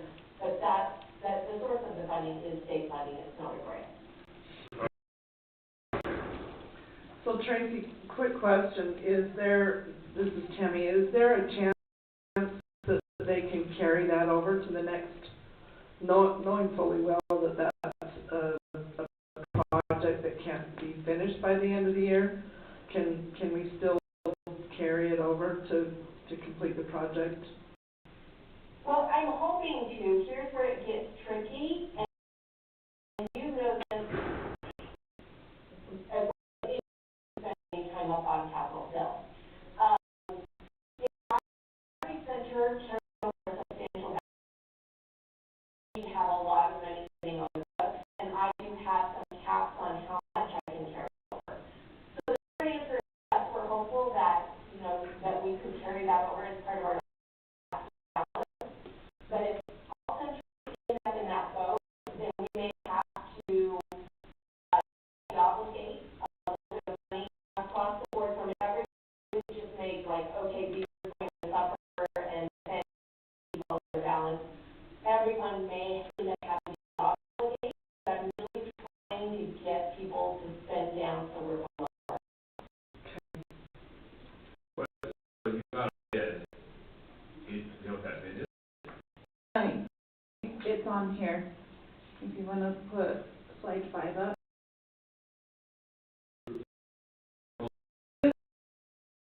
We did in the, but you say that we can choose which items on that list that we want them to do. And we use local contracts, for that bid process, we have Doug, and he is, remember the name of his construction. Like 100 people, I don't know if they just, we did the RP for 2 weeks and we extended it for 2 months. Obviously, we can't do any of this unless the road's put together. I'm not here I'm here to look for way forward. I really want to see this project happen. I want to see it happen, as much as possible before the end of June. If we can't completely finish all of the things, what are some of the things on the list that we could potentially do? Or how could we potentially use that need to help further the project to move forward? Or do we need to table it until July? Those are the questions that I'm coming here to ask you guys. Well, it's kind of one of those things you gotta make hay while the sunshine. The other was decent, and this is kind of, I don't see putting money into the things that are on this item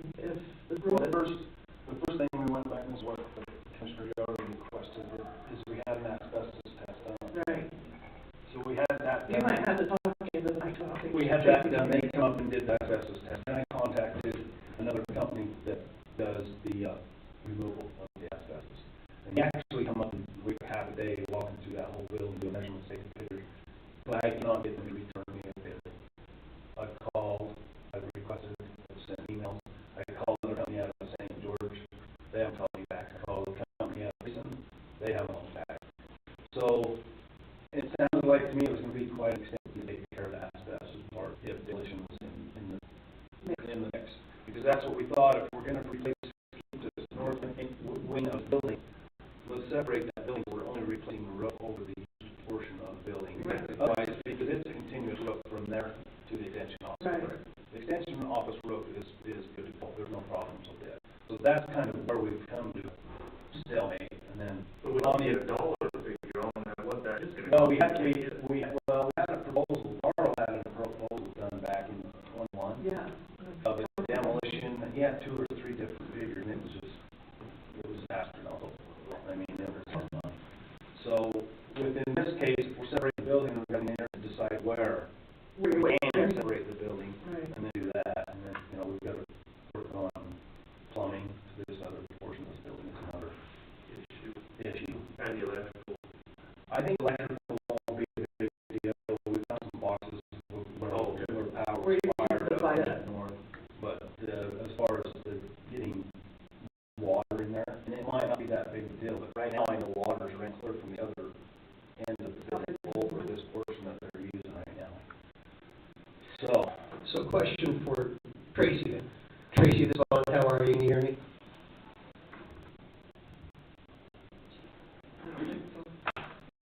Tracy, can you hear me? This is on.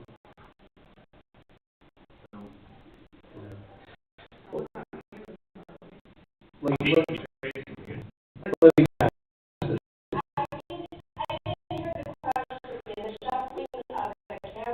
Sorry. Yeah, Tracy, can you hear me? This is Vaughn. Hi. I was just wondering, this money that's set aside, can it be used for this engineering study that we need to have done, and even potentially towards some of the repairs on the roof, since it would benefit the Children's Justice Center? That's a question I probably need to ask our finance folks. I mean, it's kind of unprecedented that they've been letting us use money for construction. Mm-hmm. Prior to this past year, that was something concerned about our, you know, the risk of lasting dollars. I can revisit our budget and see where others are in spending, and if it looks like we are, you know, likely to stay below our cap, I can get back to you and let you know that. You know, we don't want to rush anything, and based on what I'm hearing, it sounds like an engineering study would certainly make sense, to inform next steps. So let me just do this. I'll find out from our finance folks whether or not that is feasible, and I couldn't hear, do you know how much that might be? What the cost of the engineering study would be, that would be our homework, if you can follow up and see if this money could even be used for that. Yeah. Yeah, I just got back to the question, and they will ask me, what we might be talking about. Kind of need all the engineering. I can understand too. I mean, we've got that report and everything from an engineer that's already done it. Right. But actually having an engineer coming in and looking at all of the infrastructure that's got to be removed from this portion of the building and moved to this portion. So that's going to be, yeah, if I can get somebody to come and do it. That'd be all right. Because we can't move forward without the engineer. I want to share one other piece of information that might be helpful. Let's say worst case scenario, some of this money lapses just because of timing. As of July 1, we will have access to some additional one-time money. So this is separate from your ongoing funding. So when we renew your contract, or we add actually more money for July 1, we'll have your ongoing money to operate the center, which could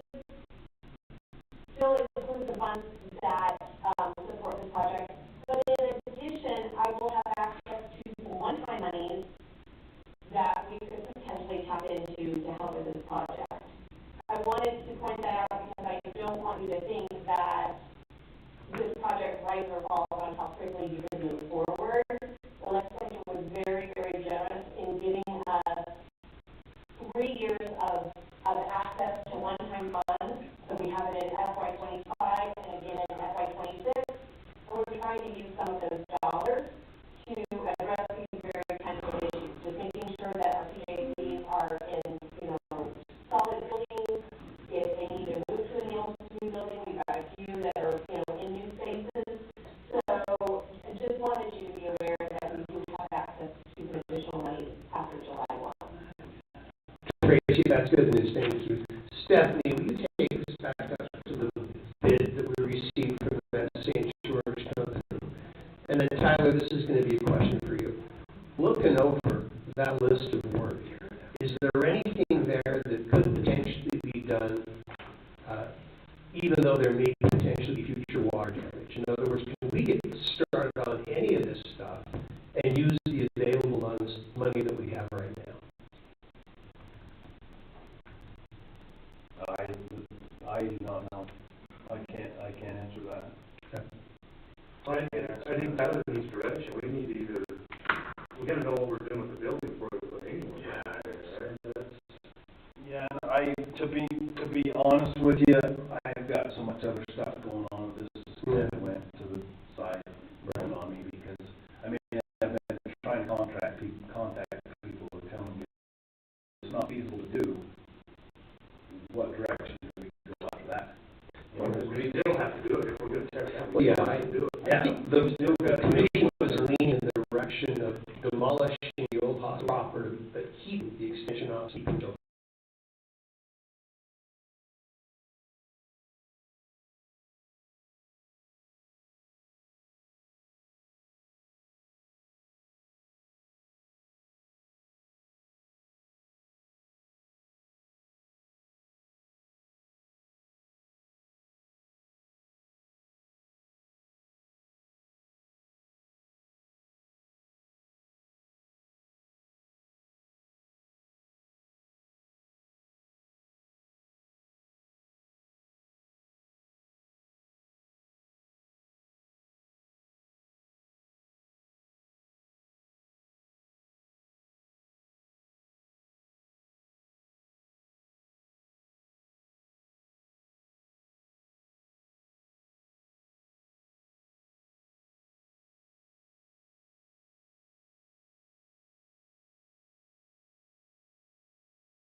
So, don't know. They're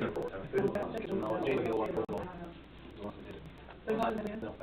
Joe Mill has it? Well, you've already got it. That was just, Out of box is one year. that was just blanket. Right. I don't think you can come in and look at what they look at. I think it was just I think they saw that for a minute. well, I mean, I don't know how, you'll know it. yeah, I don't know. A while ago, just emailed JW, if this was still there now, he said, no, you have to come back to you again. Well, let's talk to them, and let's see what they say about it. If you don't contact them, just have them work on the isolation portion of it, keeping the phone close, thinking about when Even the technical level. they have them. We know all this, like, but Yes. the integrity of the south and the north. And once that, once we decided that was, the metal part of that we take care of, and the rest of it, be safe. Okay. I'm pretty sure that's those in the bill section, right? Well, again, I didn't have tested, because Do we we need were all those to, ones. do we need to have that close to them? Well, the problem is that if you're not tearing it down, it's not as serious as Yeah, this. not disturbing it, that's still not that, so. Okay, that's what we're gonna do. Clear as mud. First month. We gotta move on to the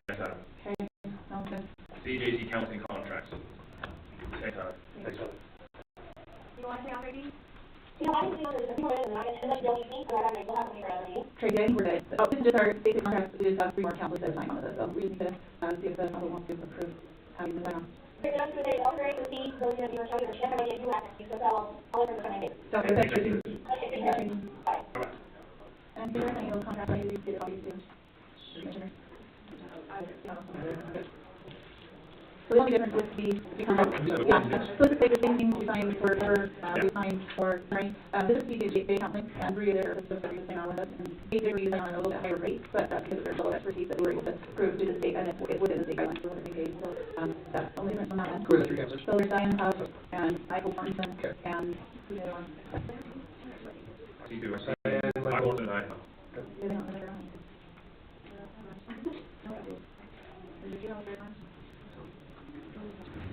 Or are you supposed to have the trees falling? So it's 2,000 away, something kind of, we had a, year.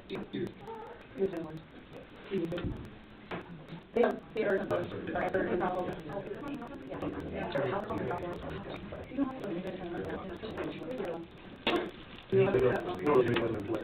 Right, only if I can find them, and so it's, they met all the requirements in order for the state to be for their services, and so like the point then, they put that, and they just agree with that the state payment, so the reason they can't involve because it's obviously over 100 counties, and we're here first, recording. So it does not county. So, you want to approve these contracts? So, in your all three, there are no, Michael Morrison, Diane Thompson, and Ashley Bell. Sorry. I don't see it. One suggestion that we had our quarterly record meeting last week was one of the communities, their county commission agreed to just having like a contract that is just for everybody, and then just having that kind of be a blanket contract, and then just having, or they're not having, before they were. Yeah, they are, they're blanket contracts. So just, they just said that they got a restriction that they have to be before they can make on contract, they just have their. Yeah, okay, so I thought, well, we're gonna have to simplify the process. Right. Fine, so motion to, yes. All in favor? Okay, yes. And then you have one more word of information. I don't think too much time on this, I kind of be close to before 94. So this is, I'm lucky.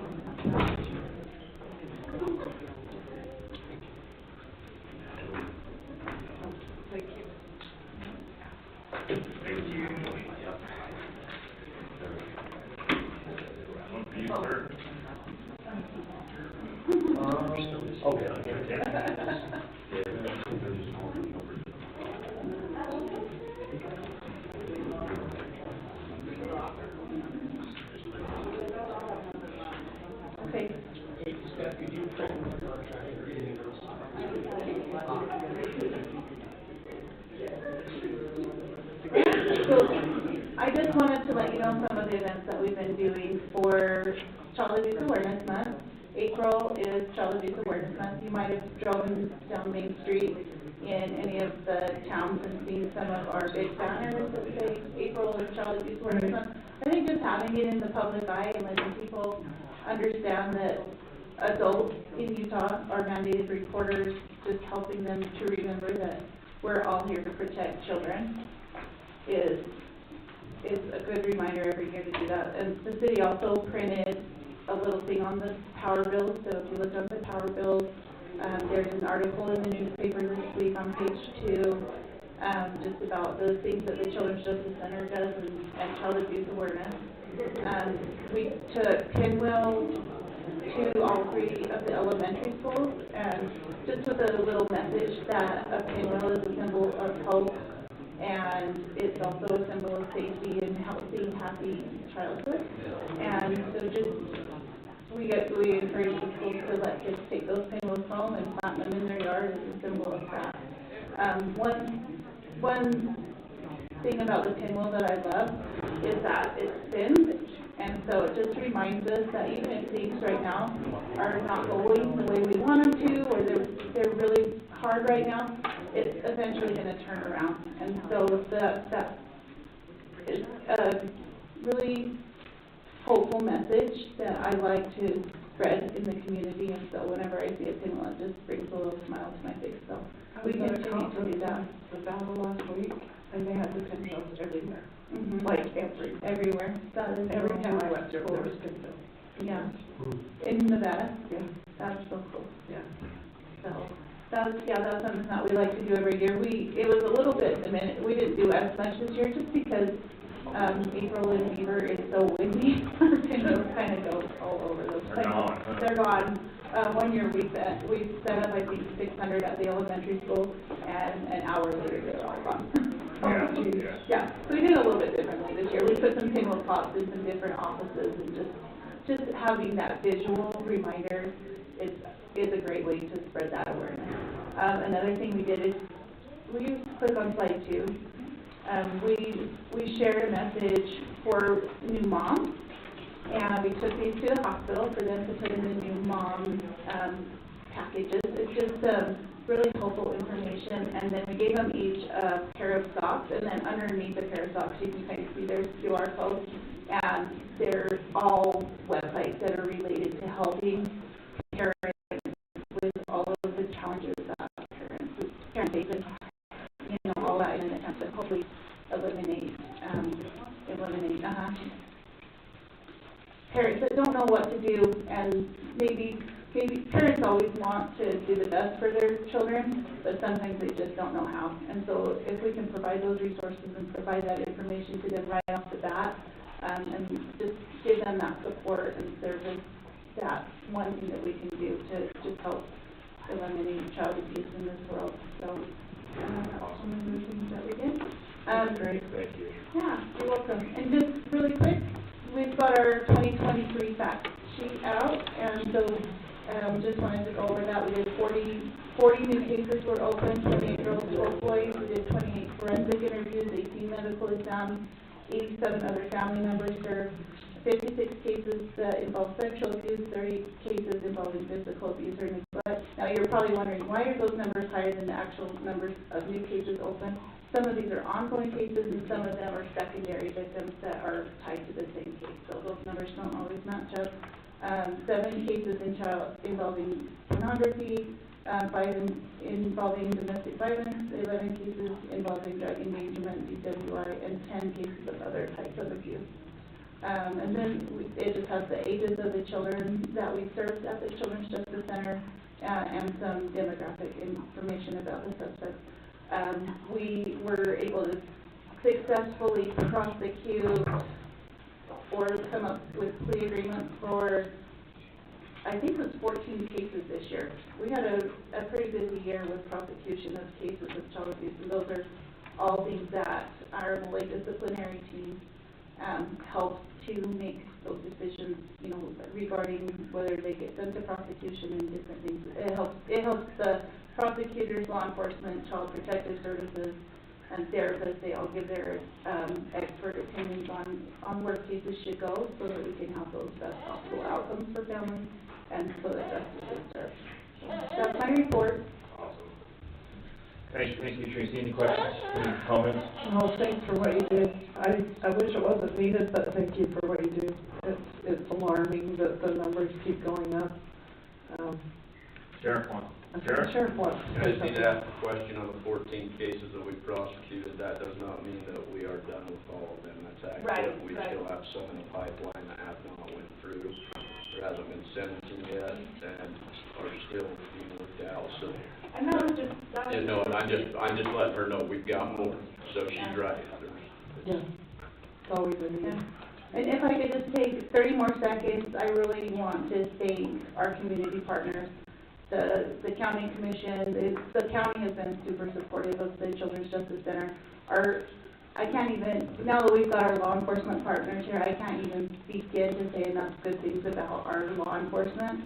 And I have 100% confidence in them. They are so amazing. They are so good with the victims that we serve. They are so helpful to move the cases along. They will bend over backwards in order to make sure that justice is served and that victims' rights are honored, and that the justice process is followed. And we have a wonderful prosecution team. We have wonderful DCFS team. The Children's Justice Center is the multidisciplinary team. Without it, the Children's Justice Center wouldn't even exist. So taking that into account, we just really want to thank our community partner, Sheriff Black's been super supportive of the CJC from the get-go, and we're just really grateful for everybody. Agreed, thank you, Teresa, very much. Thank you for what you do. Yeah, thank you. Oh, I got a full house, I love it. Good to see everybody here. Sheriff, I guess this is your time, huh? Come on up. And whoever else you want to invite or bring or... I don't know where you want us to do it, I'm short, I don't know if they can see over there, they said, or something, that's all we hear.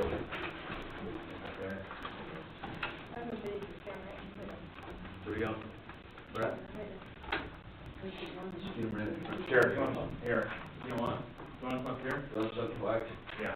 Yeah. We'll just, you want to come up here, we'll just... Now you guys leave. Get out of the room.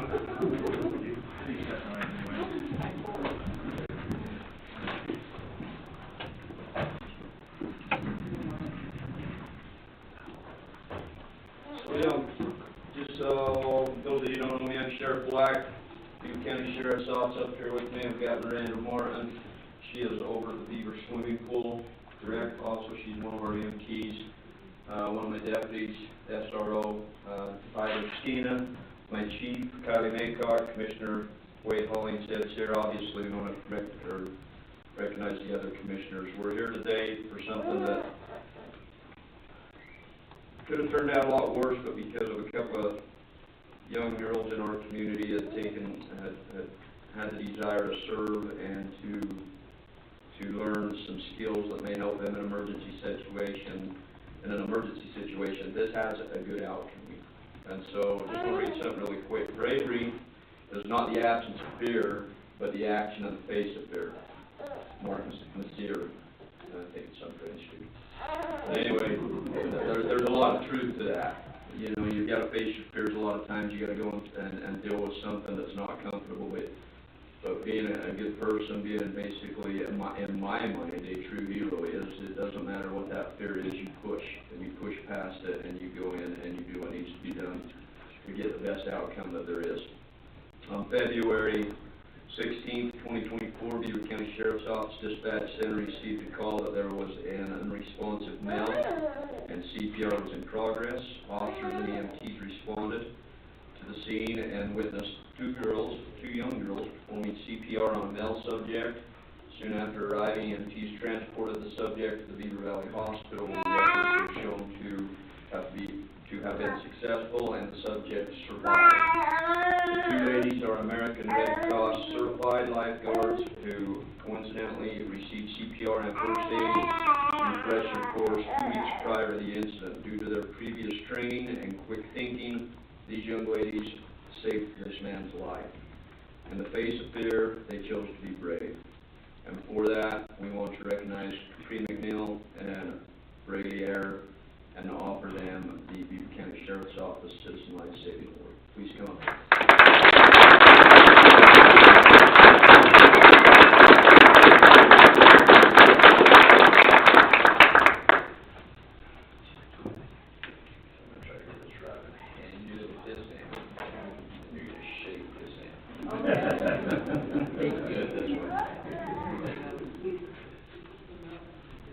Oh, wait, tell me when. Come on, picture people.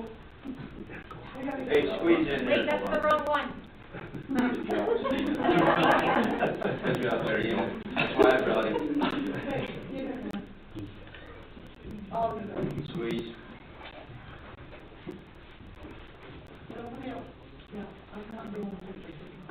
She's getting sweaty mom's here.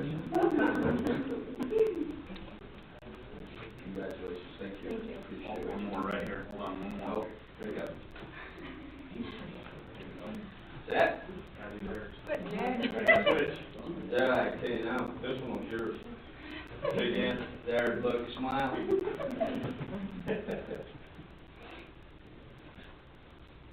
Thank you. Appreciate it. Yeah, come on in there, good job.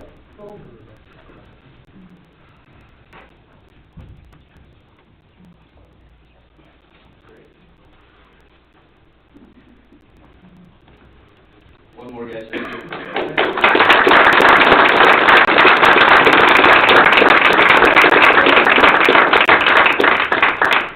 Real quick, do you girls want to say anything? Nothing? No, it's okay. Thank you.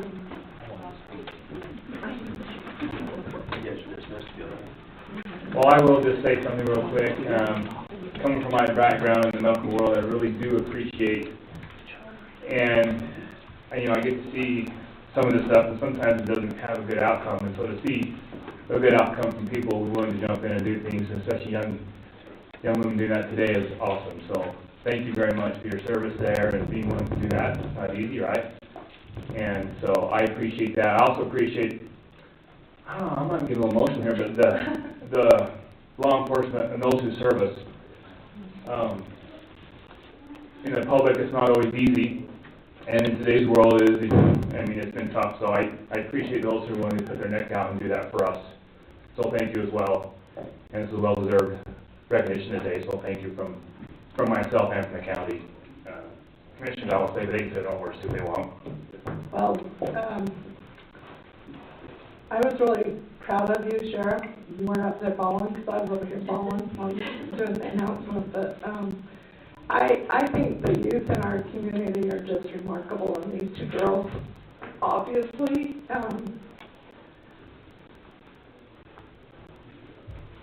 sorry, I'm very proud of you.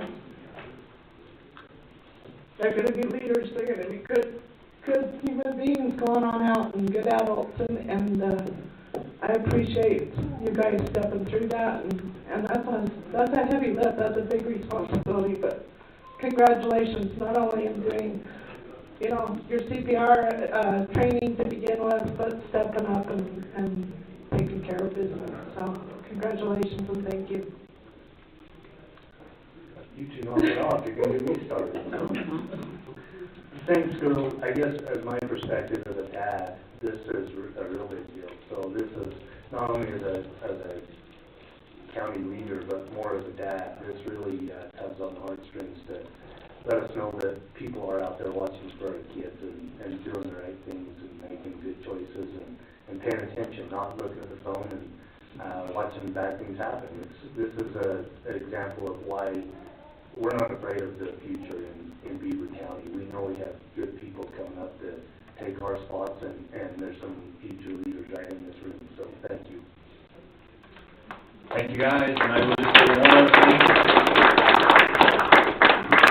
You know, and also, it's also nice to have these type of moments, you know, in the world and government, and you know, it's tough sometimes, but to have these moments here today are awesome, so look around, all the people here support you, so this is great, so thanks for being here, all involved, so we really, really appreciate it. Thank you. Thanks for being here. Yep.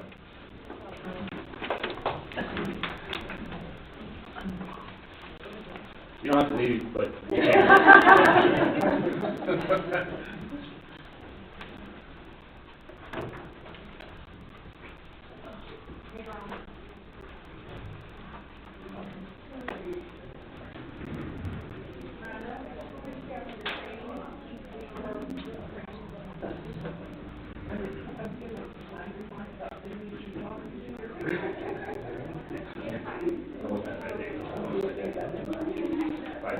But I know about it.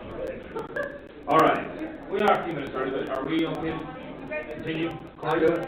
Our big guy got everybody here. Okay, all right. Come on up.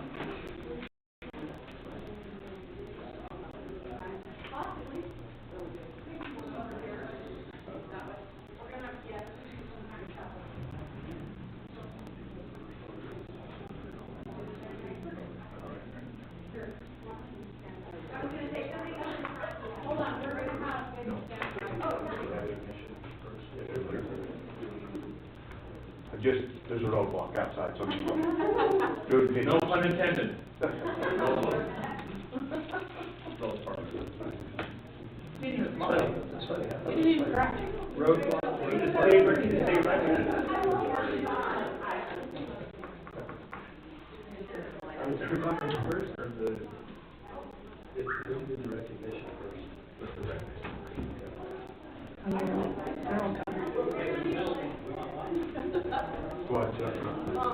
This isn't the back row. Yeah, you guys on the back row. This is I want you to know this is a big deal because this is not normal. Right. We were standing room only. Come on in. Come over here. We gotta even have the biggest row. Front row. Then you can reach across the flap. Go ahead. Everybody here? So we missing? We brought 4. Okay. Go ahead. I'll over your back. No, they didn't. I feel a little nervous with what I get to Dave behind me. Congratulations on your 11-year anniversary. Good minute, huh? Yeah. All right, Cora. Okay, first. So, Commissioner Holland said he has to take credit for some of this. We want to, as a commission, we want to recognize when guys do a good job, they go over and above. And it's kind of been a challenge to us, and so we want to give you guys recognition. There was some classes you have taken in the last couple months. 2 of them. One of them was the traffic control technician, and everybody passed that class. We don't have percentages. The next one that we want to talk about is the flagger certification, and everybody from Beaver County received 100% on that class, and that doesn't always happen. Like, we were the only county to everybody received 100%, and there were some people that didn't pass. So we want to recognize the effort you guys give to make sure you succeed in those classes, and that you take this serious. It's not just a day off where you don't have to be out doing your normal job. You can do something else. This is something that we're happy that you guys are willing to take these trainings and do these trainings, and then you take them serious and you want to get 100%. Just one other thing real quick, and then I'll turn some time over to Corey, is we had a meeting with a gentleman down in Greenville that was, his daughter was ready to sue the county, ready to fight, and he was not happy, and she was not happy. We went and met with him, and we sent the crew down to do what they needed to do. He called me back, just right after you guys left, and he couldn't say enough nice things. And so it went from a situation that was not really good. There was already some contention there, and as soon as you guys went down and just did your job, and I know nobody was looking for recognition, but you just did what you were supposed to do, and that gentleman now, he's a friend for life. He said that's the best crew we've ever had on the road crew, and we want to recognize that does happen, and you guys are doing a good job. So I'll turn some time to Corey, and he'll wrap up, clean up anything I messed up. No, that was perfect. So just back to them classes. So the transportation technician is how to set up a work zone and do it safely for not only the traveling public, but the operators and the guys doing the job. It's a really big deal because if something happened in that work zone and we're doing something wrong, or something happens to the traveling public, then the county's liable. So this is actually these guys probably don't see it, maybe you guys don't see it, but I see it as a really, really big deal. And having them certified, and I don't know, the class was a pain in the butt. I took it myself, and I thought it was hard. And we do the job every day, but everybody passed it really well. Did a really good job. Second class was about maybe a month later, flagger certification, and that goes along with traffic control technician, but it's on a different side of it. It's the guy standing in front of the work zone, diverting traffic and maintaining that everybody is safe, right? Took that test. The instructor actually kind of made a big deal out of it and called me after the fact. Not only said something in the training, but called me after the fact. And Beaver County, the way we took the test, 100%. The way we were in the meeting in general was a big thing to him. He's been teaching this class for a lot of years, and he was really impressed. So that being said, I mentioned something to Brandon, and I mentioned something to Heidi, but I think these guys should be recognized for what they did. Not only the way they handled themselves, the way in the meeting, and also the test itself and the scores. It shows what kind of employees we have here. So I think it's kind of plug in really fast. I think you're spot on. I think we don't do enough recognition, but you guys have always been a huge team, and it's all a team effort on what you do. And the travels and the meetings and stuff I go to, I'm not dishing on anybody else, but a lot of that construction. I'm glad we don't have to have all that kind of crap that I see everywhere else, but I see the guys on UDOT, I see the county guys, and I'm just thinking, man, the liability you guys have to put up with, and the cars you have to dodge, and, or hoping they're dodging you. I think this is great. The safety issue, not only for your lives, but anybody else, is a huge deal. Thank you. I want to add a couple more things. So I'll start with the project that Commissioner Yard was talking about. I have to hand all of that to Stetson and his guys. Cutler, who else worked on that job? I don't know if Gabe was there yet, but Stetson, Cutler, Hagen was there. Just the type of guys they are, go above and beyond. Not only that, when we're doing a job like that, this is a road that's very narrow. There are people that have to get through.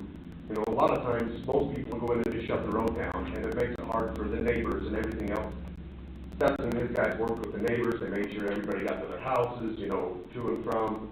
Got to go above and beyond, and that's something that says a lot, I think. So, and then to add to that, we have two foremen, one that runs the Beaver shed, one that runs the Milford shed, that they make my life easy. I'm sorry, big boy, so good. It's his fault. So, they make my life easy, and I think they should be recognized, along with their crews. It goes, I mean, the rock rolls down the hill, right? So, the group we got is... So does shit. Yeah. I don't know if I can say that. I can say that. So the group we got is about as good as we get. I went to that conference over there, and we had a round table, the supervisor's round table, where we meet.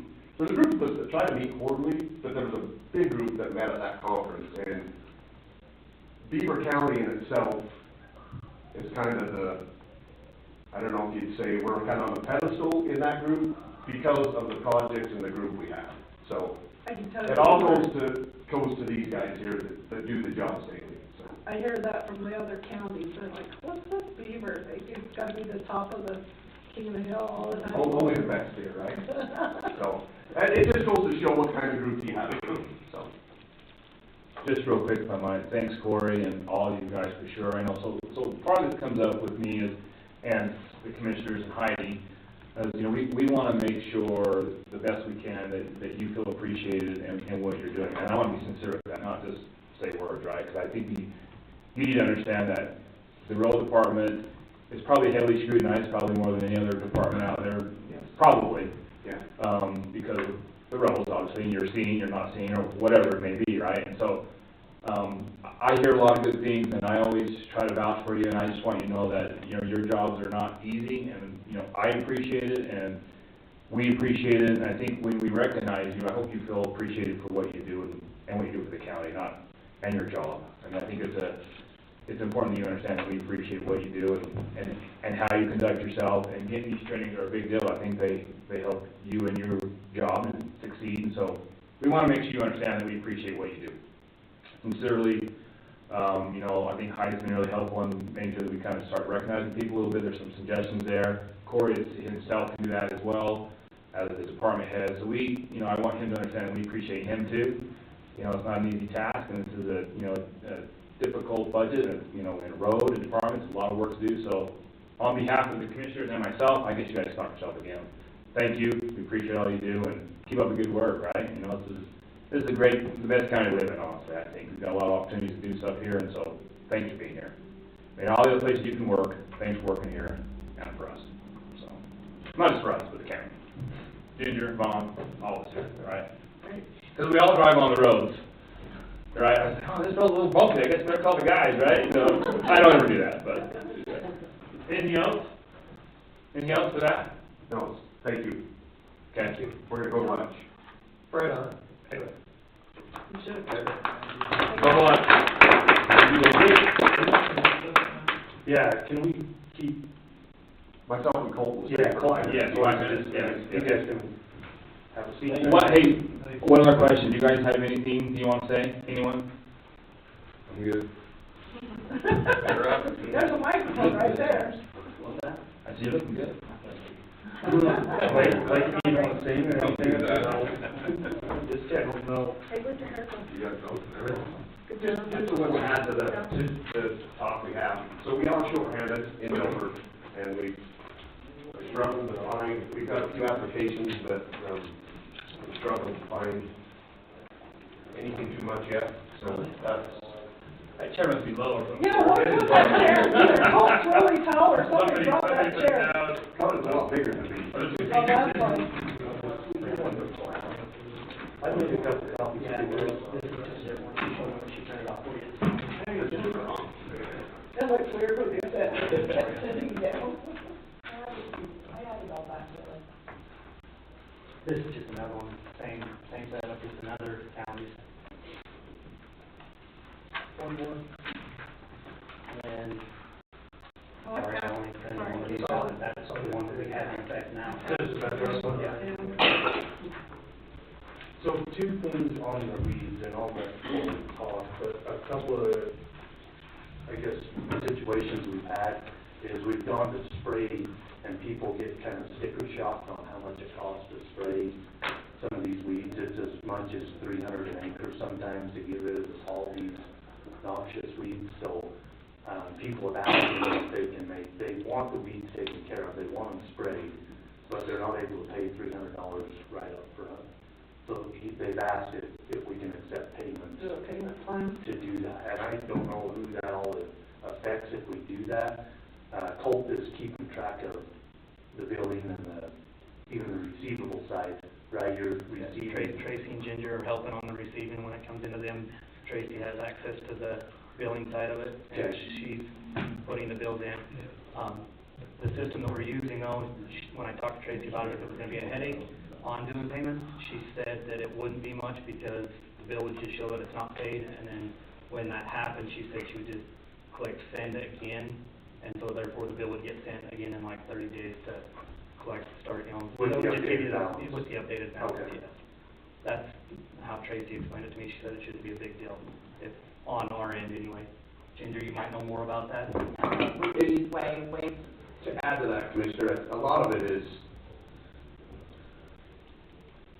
we're behind, where things have not gotten taken care of, and so there's a lot, this year is pretty huge for Colt, so. And we knew that going in. Yeah, that was the plan. This is a huge weed year. Correct. Yeah. Yeah, this is huge. I just wanted I don't everyone to have a speak. problem as long as Ginger and those guys can set up a payment plan, because we need the weed spray regardless. Agreed. And so if we can set up whatever kind of a plan, so is your proposal, is that something that you're gonna already have pre-set up, that you can have the person's sign a contract, or do they need to come into the office into Ginger's office and set it up? I'm not sure how to set that up. So, like what me and Brandon just spoke about it, I mean, it's obviously gonna be an option that we would give to everybody, but we would obviously like payment up front. But if I have had a couple of people already that, hey, I can't afford to do that, the option for them saying, hey, look, we could do a payment plan, I could get the paper and the agreement signed, if that's the route that they would like to go, I could take care of all that, so it doesn't put it on anybody else. And I'm the one gonna be at their properties anyway, so. Right, having that conversation. Yeah. Yeah, and it's easier to do it on right then. Then trying to get them to Yeah. come in the office. I'm just wondering Yeah. if that's if it's something like some sort of you've got different Legal options on document. there that you can give him a packet, or I'm not sure how to set that up. No, we don't have a packet. I mean, we just basically set up a lot of it through Wave and through Google Sheets or anything like that. Well, I'm just saying, because, depending on who it is and what the price is, is it gonna take them a year, is it gonna take them 3 months, or, do they have those kind of options, So or? what we had spoke about, we've given the option now, it's on a $300 bill. For the most part, we should be able to collect the money before the end of the year, and I think at the end of the year should be like kind of the deadline. Most weeds we're not gonna be spraying in October, November, they're gonna be done, so therefore it's gonna give them, as long as it's paid by the end of the year, I think it gives people a lot more option and be more willing to let me come in and do the job. So we don't necessarily have to offer them a structure, just an end date, Yeah, so that's it's kind of what whatever. we had thought anyway. So is it something that would be, you would wanna maybe end sooner, so if there's a non-paid, then we could assess their taxes or something to where the county would still Yeah, I receive don't- the money at some point? Yeah, I don't know. I mean, I guess it's. I mean, it's just a thought, I'm just trying to, And so we don't get stiff in that situation. that's the way the ordinance is set up, that if they don't pay, The new one, or the new one, the old one's not that way, Another thing we're gonna talk about, yes, is that. So they if levy it- the property, is that what they do? add to their taxes. Property taxes. And that would need to be a deadline as well, so that I can have all that information who hasn't paid in before taxes go out, and so there's still gonna need to be a deadline there somewhere. September 1st or something, well, Leanne's gonna have to know, let's say she's, like, August, really. She's like, I'm trying to think when we. But that's your base property, right? I mean, Yeah. that would be your, just your base taxes, but could you give them a, I don't know, that's why I was wondering something. You can put it on 2025 taxes if necessary, right? It doesn't have to be. I guess that's true, it's just give them a deadline, and obviously if it's not paid, then we can move forward next year. If we put a November I one or really think something. Leanne needs, I wonder if we can call and see if she can come up and, conference. And hopefully we don't have that. Right, we don't want any We of don't these. want that, I mean, if we have a handful of people, I hope unless, less than a handful of people by the end of the year. I really don't think you're gonna see I don't think that they much either. of that, I really don't. I didn't either until it was brought up to him a couple of times, where people wanted to be able to make some kind of payment. And I think they'll pay, they'll be all right, but. Yeah, a lot of it, I think, depends on the severity of, how we, how much. So what's the max amount you're gonna charge them, is it 300? No, so we set $90 an hour and then plus chemicals. So And then again, depending on the size, size of the problem. How much do you spray in an hour? it depends on if it's spot spraying or if it's boom spraying. So, Boom spray, you can cover it. I can cover a lot of ground, but it's a lot more money in chemicals, so. And a lot of those, we don't think those will be the issues. The issues are gonna be the homeowners. Are you doing mostly, like, big property or? So we set a 2.5 acre limit for the county to come and do. People with smaller properties than that, we're referring to like Beaver, other people to do smaller jobs. Gotcha. Can I ask a question? Does he give a bill when he leaves those bigger properties? And could the billing have something on it about the payment, like a payment plan option, right on the bill? I just don't know if you're doing that or not. I was just wondering if you had a billing. Like if you're leaving that with the property owner, could it just say, I have not been leaving. Usually it comes back oh, here. you come here and make the bill and then they bill it out? But could it just go, I was just wondering, like, could it just go on that bill, like the payment arrangement, like the option, you can pay now or you could pay in monthly installments of 3 payments or something? I don't know. Right, and that would be an option that if you wanted to only break it up into 3 payments, that's going to give people a little bit more, Ability with that. It's an example. yeah. It's an example, that's what we're There's 3 gonna talk about different next. counties, so.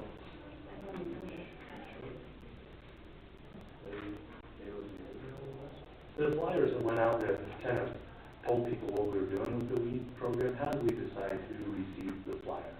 So we went off of Kevin helped make that list off of everybody he'd done work for in the past. And that was the mailing list that we used. Okay. My thought or my suggestion was, let's do everybody outside of city limits. Right. Because they may not have, or may not have had a problem, but they could have it now, and that's, I think, just awareness is what we was looking for in my eyes, so we may have to send more out, I would think, that's my thought. And part of the, correct me if I'm wrong, Cole, people have made phone calls and wanted Copeland spray. But when he talks about the price and what it's gonna cost, what do they tell you? There's a couple of them that I haven't heard from at all, back since I told him what, I gave him an estimate, that it'd be this ballpark, and I never heard a word back. And some of them say, well, we thought the county sprayed for free. I have been told that more than once, that we thought it was free from the county, so. Which it can't be free, we have to change that narrative a little bit. In their defense, that has happened though, that's the part of the change. right, right. Yeah. Well, we're that close. You changed it this year. Okay. Do we wanna talk to Leanne? Leanne first, or talk about this You got the ordinance? short chair. The ordinance is kind of tie into it. Oh, big old pile, yeah. If we're gonna use that ordinance, we're gonna need to be on the same page about the taxes anyway. So Is this our ordinance? that's our current ordinance, and it was done in 96, 98. I'm not sure, I never saw it. We shall be in vegetation commonly referred to as a weed. Somebody might call alfalfa a weed. Yeah, Then you're in trouble. don't let it get over 12 inches tall, right? Yeah. We better define that a little bit better, hadn't we, one of these days? Alfalfa's not a weed. I know, but I'm just saying. I got to get going. Explain the land while she's in here, what we need to ask her.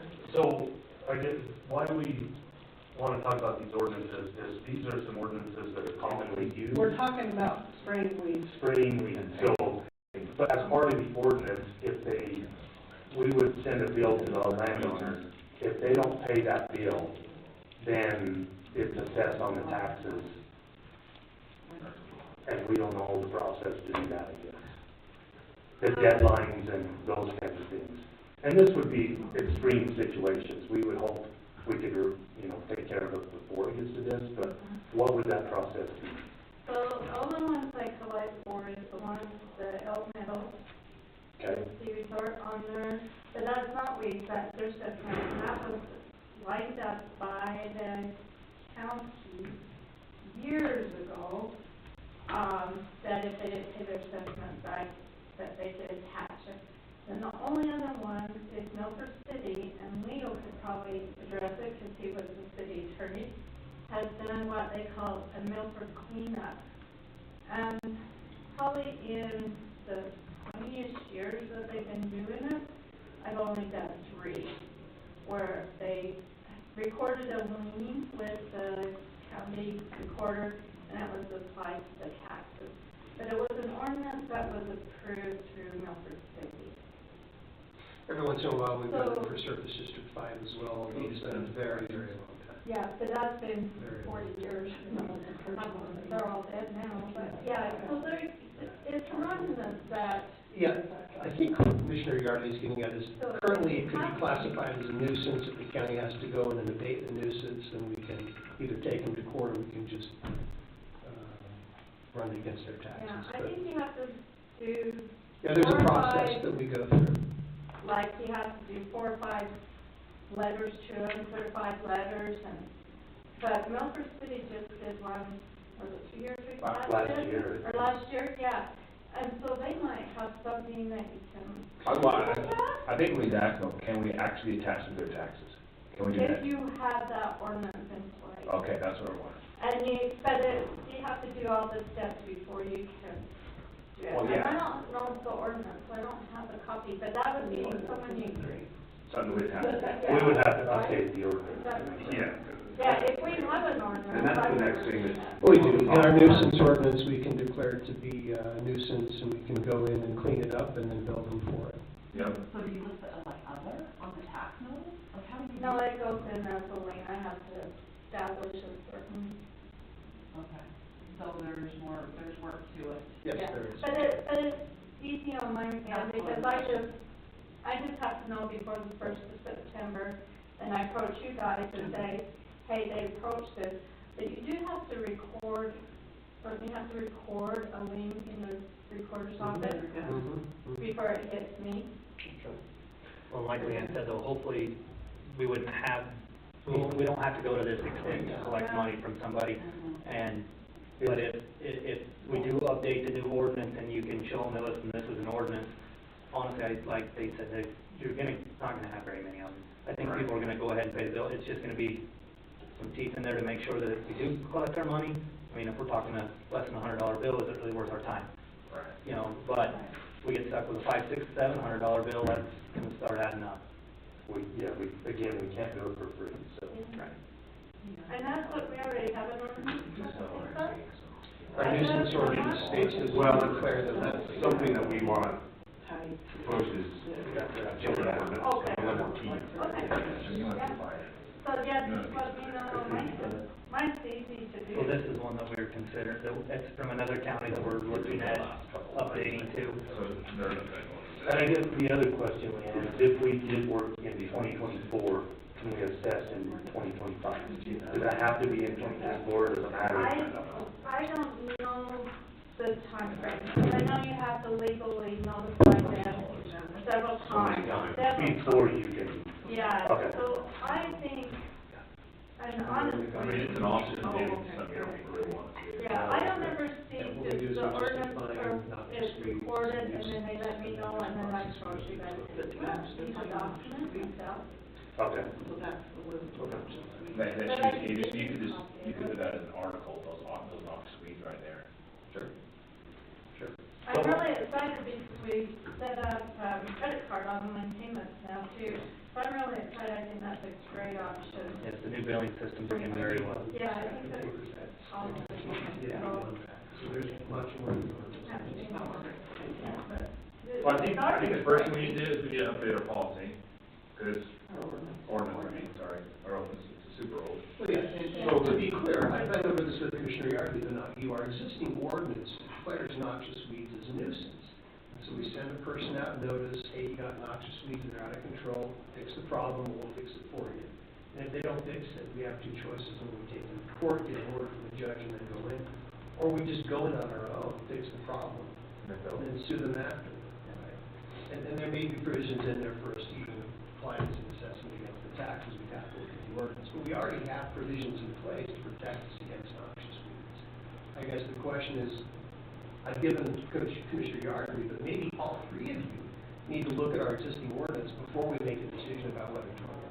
Right? Okay. Because this does not amend, this isn't an ordinance, this is just a notice to people that control noxious weeds, right? It's a list of bad weeds. Right. We need to do way more, work if we were going to amend the ordinance, and I think all of you need to look at it. I think the biggest thing on this is something we can give to the property owners, Sure. and so they understand what can happen. You know, Their actual ordinance. Yeah, we could declare it a nuisance, and we can go in and fix it for you. And our ordinance already lets us do that. We don't need to be creating a new ordinance. We can already do that under our existing nuisance. Okay. Yeah, I'll get that ordinance to all three of you, okay? You can take a look at it and then make a decision. That's the one you sent me. Well, this is one page of it. That's all you sent me. Yeah, there's several pages, so let me get you the whole thing. Yeah, get us all.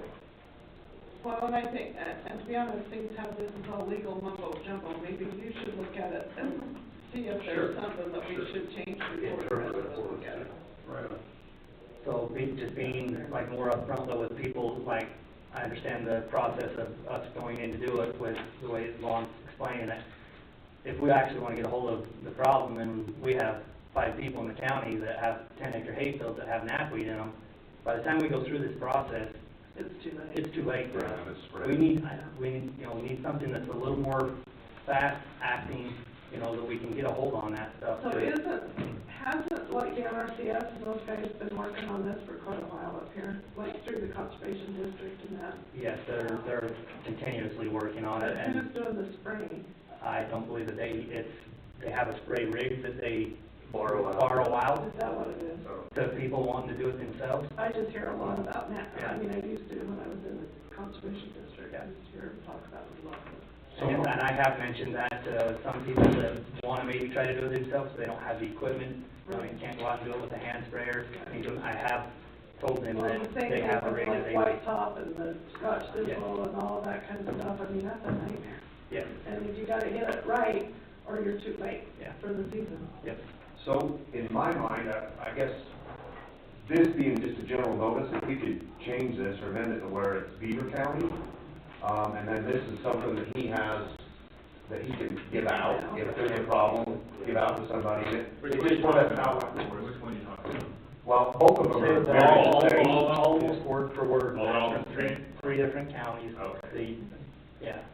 The one I'm looking at is Utah County, it's just one I have in my hand, but if it's something that we can amend, that he can have with him, there's a problem, and he can put it on their door, or give it to them. That simple is a lot shorter than this. So they understand what we're doing, what we're up against, they don't think we're just pushing them in a corner and requiring them to do something. Because that's a lot of the problem. And in fact, our ordinance actually defines it according to the State Commissioner of Agriculture, which I just bet is where this list came from. Oh, yeah, it's just a state list. So we define weed as listed by. Yeah, so that's fine, I can get that paper. I think more importantly, we just need to make sure we have teeth Something to stand on. to stand on, because Yeah. A lot of times when you talk to them, they get this feeling that we're just pushing them around and demanding things, and they don't realize the problem that it is. Yeah. Just pulling his weight over there, I guess, I don't know. But Yeah. if we can amend it to where And you guys don't wanna hear about every person that, hey, this guy said no, you know, you guys don't wanna hear about that, so it's something that, you know, you guys are okay with me doing, handing them papers like this, so you guys Have can we back me ever had into. a notice? What's that? to my knowledge, no. So we're not necessarily amending anything, we're creating a notice. Creating something just like this, Okay, yes. all right. There's no. I was meaning just Are we okay with amending this that? and putting our name on Yeah, it. yeah, there's no harm in He's that. saying that the ordinance allows for all of this, the definitions tied to the Department of Agriculture definition of noxious weeds anyway. So, I don't see a problem with that. So we can just change that to Beaver County and. Yeah, and then send out the notice, because I think it matches what we define weeds to be. And we already have authority to go in and fix it if they don't do it themselves. Okay, well, do you mind me asking what that, how long that is, so that I'm aware of that timeline? I don't understand. As far as So, sending it like, out, I think, Well, if I have a. It's up to you. If I have a cut it out, it's up to you. Oh, okay, so there's no exact time frame that we have to give them 14 days, because I've read other counties. Well, who are you giving this to? What's your plan? So any random person, let's just say we're gonna use Tammy, for example. Tammy has white top in her corners of her hay field. I tell Gotcha. Tammy, hey, you have white top, you know, it's noxious weed, we need to get it taken care of, and Tammy refuses to take care of it. Says no. 2 weeks later, I go down there, the white top's still there. At that point, it's going to go to Gotcha. seed now. Gotcha. At what point can I, Tammy, we talked about this, like, you said you'd take care of it, you didn't, I'm coming in to take care of it, and then we'll bill you. So the legal process is this. You're welcome to give the notice. I think that's fantastic, and I think this will solve the problem. If it doesn't, it actually is a violation of our zoning ordinance. Our zoning administrator sends them an official certified letter. If that doesn't work, then I notify them, and if that doesn't work, then we either sue them or just go in and fix the problem. I think what Colt's getting at is our timeframe is so narrow, Right. because a small problem all of a sudden is. Gone to seed. Yeah, white top especially just blows up, and then So that's we- everybody else's We problem. can certainly skip your notice, which I like very much, and we could just go straight to the letter from the zoning administrator. And can't you, we can post this in the newspaper. But he's saying, how long do I give them a chance to So, like, fix the everybody in the problem? public Do I give them knows a that. week, or do I give them 10 days before you? Right, gotcha. Okay. That's what he's asking, I think, right? Yeah. And I don't have that part of our nuisance ordinance in front of me. Yeah. Off the top of my head, I think it depends. That's, my I've read knee-jerk some reaction. words. Because like you said, you Yeah. only have a certain amount of time before it's 14 already days, used. and, Yeah. in my mind. Sometimes 2 weeks is. I wish you just, how does that hurt? Too much time. So, are you thinking of just doing a general notice to everybody, to the whole county? Yes, we definitely want to propose it so the county would be aware of it. Yeah, and make everybody aware, and then if there's individual If there is property individual owners, then properties that- give them notice. If that doesn't work, Well, I then think the nuisance too, process. I think if you put this public notice out, right, and that if they know they have a problem, call us, Yeah. because I don't know how you're gonna cover the whole county, any of us, right? And know every little corner of, And the other thing to add to that is Colt identifies the problem and approaches the property owner, but nothing's done, and in 2 weeks, sometimes that's not enough, or that, you know what I mean? that's too much Too time. much time, and so, I think more importantly, we're looking for some teeth or something, what can we do quick, to quit? Yeah, it can't be held up in legal. That's what we want. You would be, we're here waiting.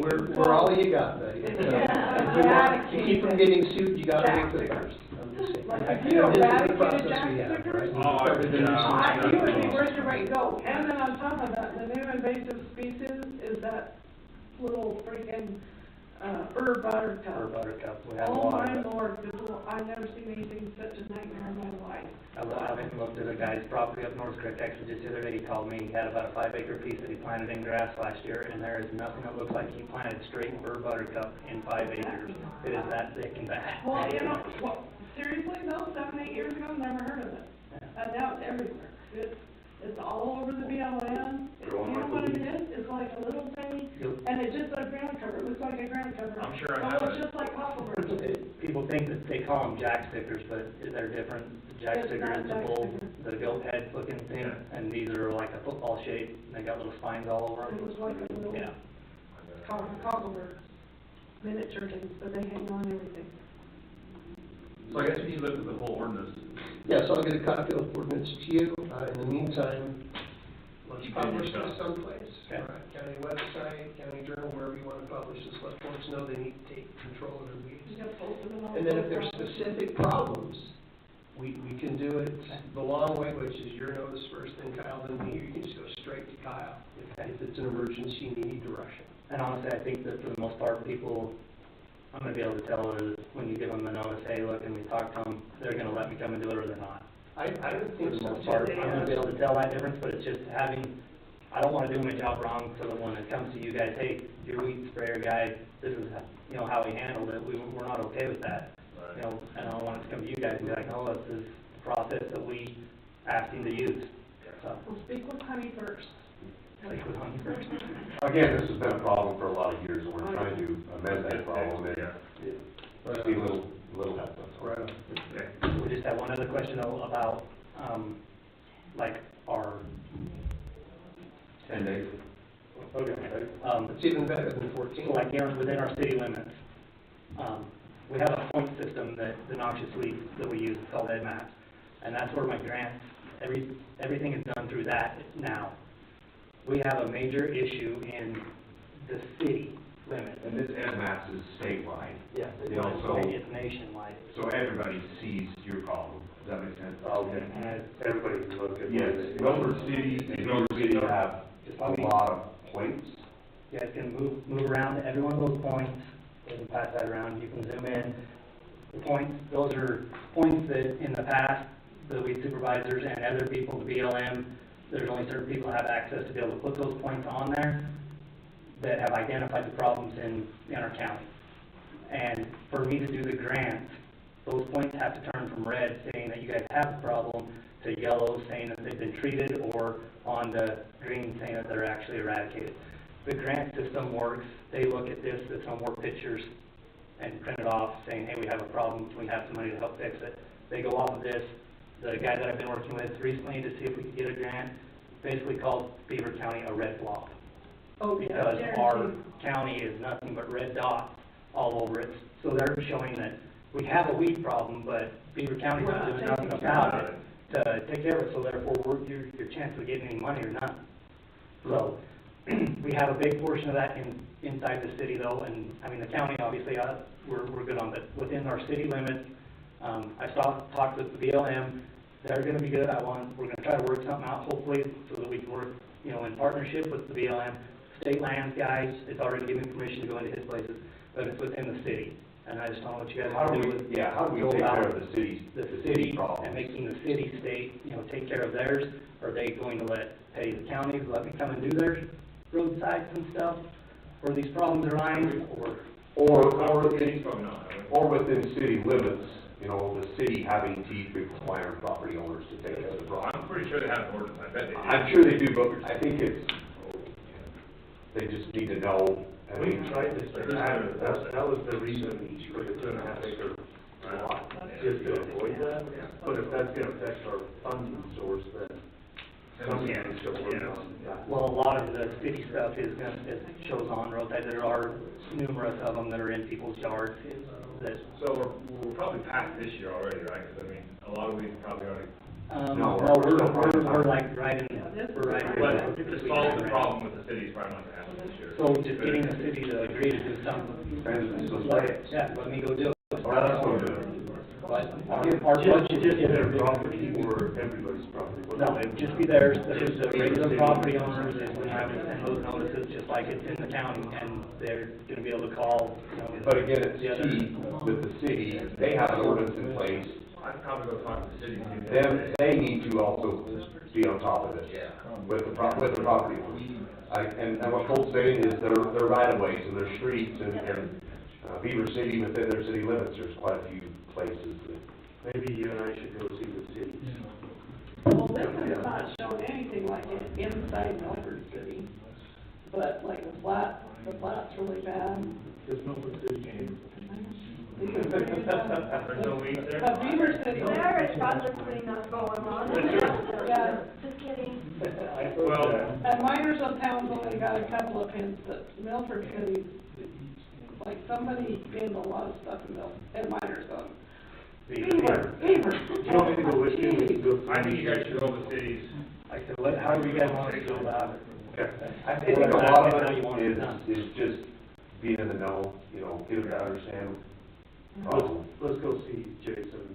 I'll get with you this week. We'll see. Cause they got a huge. There's a couple places in Milford that we talked about this morning that are not on there, but I'm going to go take a look at them too. You know, and the point system, like I said, for the grant stuff, they want you putting every one of them that you find in, you know, so that we're showing that those acres are being treated.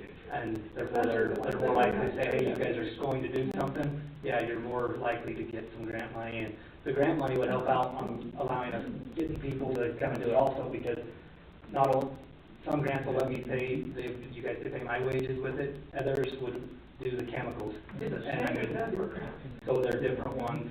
The one right now is, through the Utah Supervisors Association, and I don't know, he hasn't given me like, if I have a chance to get it or not. We're still kind of trying to figure that out, whether it's something that they're even gonna consider, so. Thanks for taking the time, it's a big problem, it's a weed problem.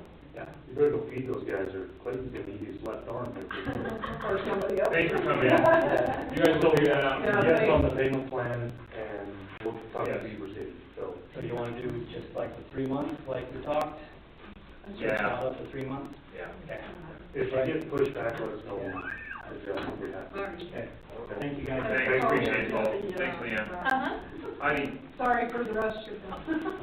Oh, I wasn't sure what it was. No, I know. We But just, no, that's, it can work out on mine, I think. okay, If I, no, yeah. sorry to make you wait. Thank you. Yeah. We have downstairs for me. New hires. New hires? Yeah. Jay, we have hired Pedro Garcia, in our correctional facility. He's a certified officer. He worked for us in the past. He has come back. We've hired Nicholas Wright in our correctional facility. We've hired David Black in our correctional facility. He worked for us in the past as well. He's been in, I can't remember, I'm trying to think. In the guard? He was in the guard. He was. Yeah, and now he's back as a corrections officer for us. We hired Chris Alcott. He's already certified and he's working for us as a correction officer. And we hired Damon Quintana, and I think I did this last time, we hired him right after, so he's been working for us for a few months. yeah, I did, Yeah, we just hired Casey Hansen to be assistant victim advocate. So those are our new hires that we have recently. So. When did Casey start? She started today. She was here today. For just a minute. Oh, I She came in for this. Yeah. now that you say that, She there was here was with- a huge There crowd. was a huge crowd. She was here with Shanna. They came in for the award Yeah. there for a minute, so, yeah. Who was the second name you said? Nicholas Nick Wright. Wright. Nick Wright, yeah. Do you know him? No, that's why I didn't write, So he's from the Wright family down the. Oh, yeah, I do know Yeah. Nick. Okay. Calvin, for you. I really, really like him. He's a good kid. Yeah. Yeah, That's what I he's told a him. really good I kid. feel like, yeah, I feel like we've had some really good hires, so, okay. I'll entertain a motion to ratify those new hires, right? Thank you, yeah. You can't make it, I'll make it. Me? You can accept it. I said entertain a motion. Oh, entertain. I'm slow. Today's getting long. I'll make that motion. All in favor? Aye. Awesome, make unanimous. URS. So, quickly, I sent you guys all the link to the video of the updates on URS. I don't know if you took the opportunity to watch that or not. No. If you didn't, you probably should. Changes are coming, and they're coming in July, so we've got to get prepared for them. All of our, Tier 2 employees are getting, we're now going to have, That guy had a really in their- boring voice, just so you know. You what? He had a really Oh, I boring know, voice. I know, it's so hard to listen to. Don't listen to it at night.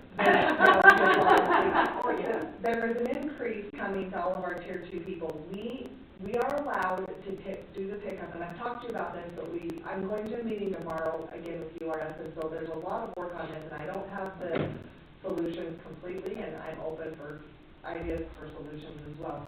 2.14 is what we're gonna have to contribute to public safety. We are allowed to pick that up for them because, that was allowed when this tier 2 was created. And we did the first pickup, and we said when we did the first pickup that we would, I think we marked a box that we would continue to pick up. So that's something we're able to do. There is 0.70 that's coming to all of our other tier 2 employees that we cannot pick up. They won't even allow us to pick it up. It's not even an option for us to pick it up.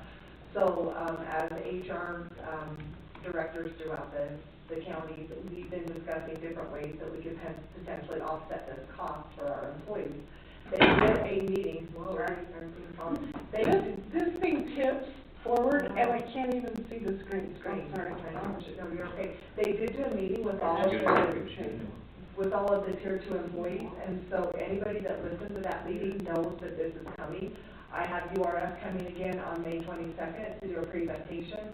I'm sure this is going to be a big discussion when he gets here, but he is coming on May 22nd again. I keep him coming every 3 to 6 months, usually 3 months. Has been 3 months almost on the dot all the way through, to educate our people about their benefits and also be able to cover this discussion.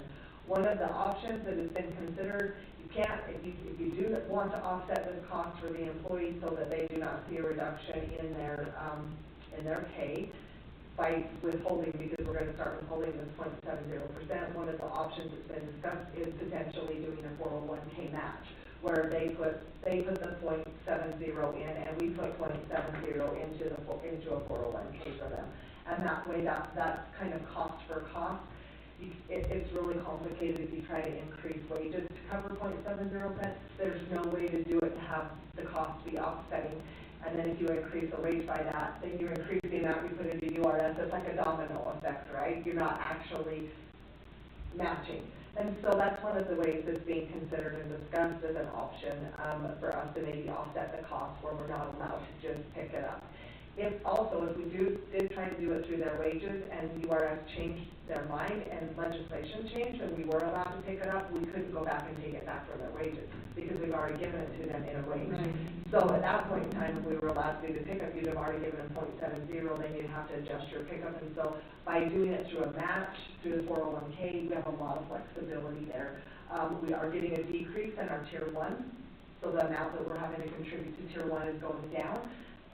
The state did a resolution recommending to all cities and counties, anybody in URS, that you take that money and you set it aside in its own fund and you use it to fund the increases that are coming in tier 2 or employees' wages or whatever. So I'm making that recommendation as well. I've spoke with Ginger about that and how we can set that up so that we have the ability to take that money and use it specifically for employees because we're saving that money out of tier 1. As people retire out of tier 1, that amortization rate just continues to go down, so we should just continue to save money out of tier 1 as that transitions out. And so we'd like to earmark those funds to be used for a 401k match or employee increase or whatever way we do. So this starts July 1st. July 1st is when we have to be ready. And we knew it was coming. I think we kind of had at the budget. We not knowing exactly how we were going to do it. But we did the budget. We had it in the budget last year. And we did kind of plan for it, So we should be okay then, right, Ginger? Yeah, I think we're gonna be fine. Yeah, we can do it. It's just how are we going to do it? What's the appropriate way to do it? How do you want to do it? I really like the 401k match because I was worried about, the employees actually having like a cut in their paycheck.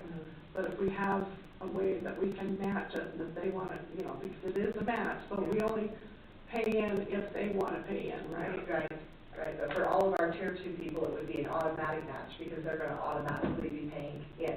So we would automatically be doing the 0.70 for them because it is an automatic. It would be for them if we structure. They don't have to make the choice, or they have to pay 0.70. Okay. They have to pay that in. So they just have to make the option whether they pay it into a 401k or URS.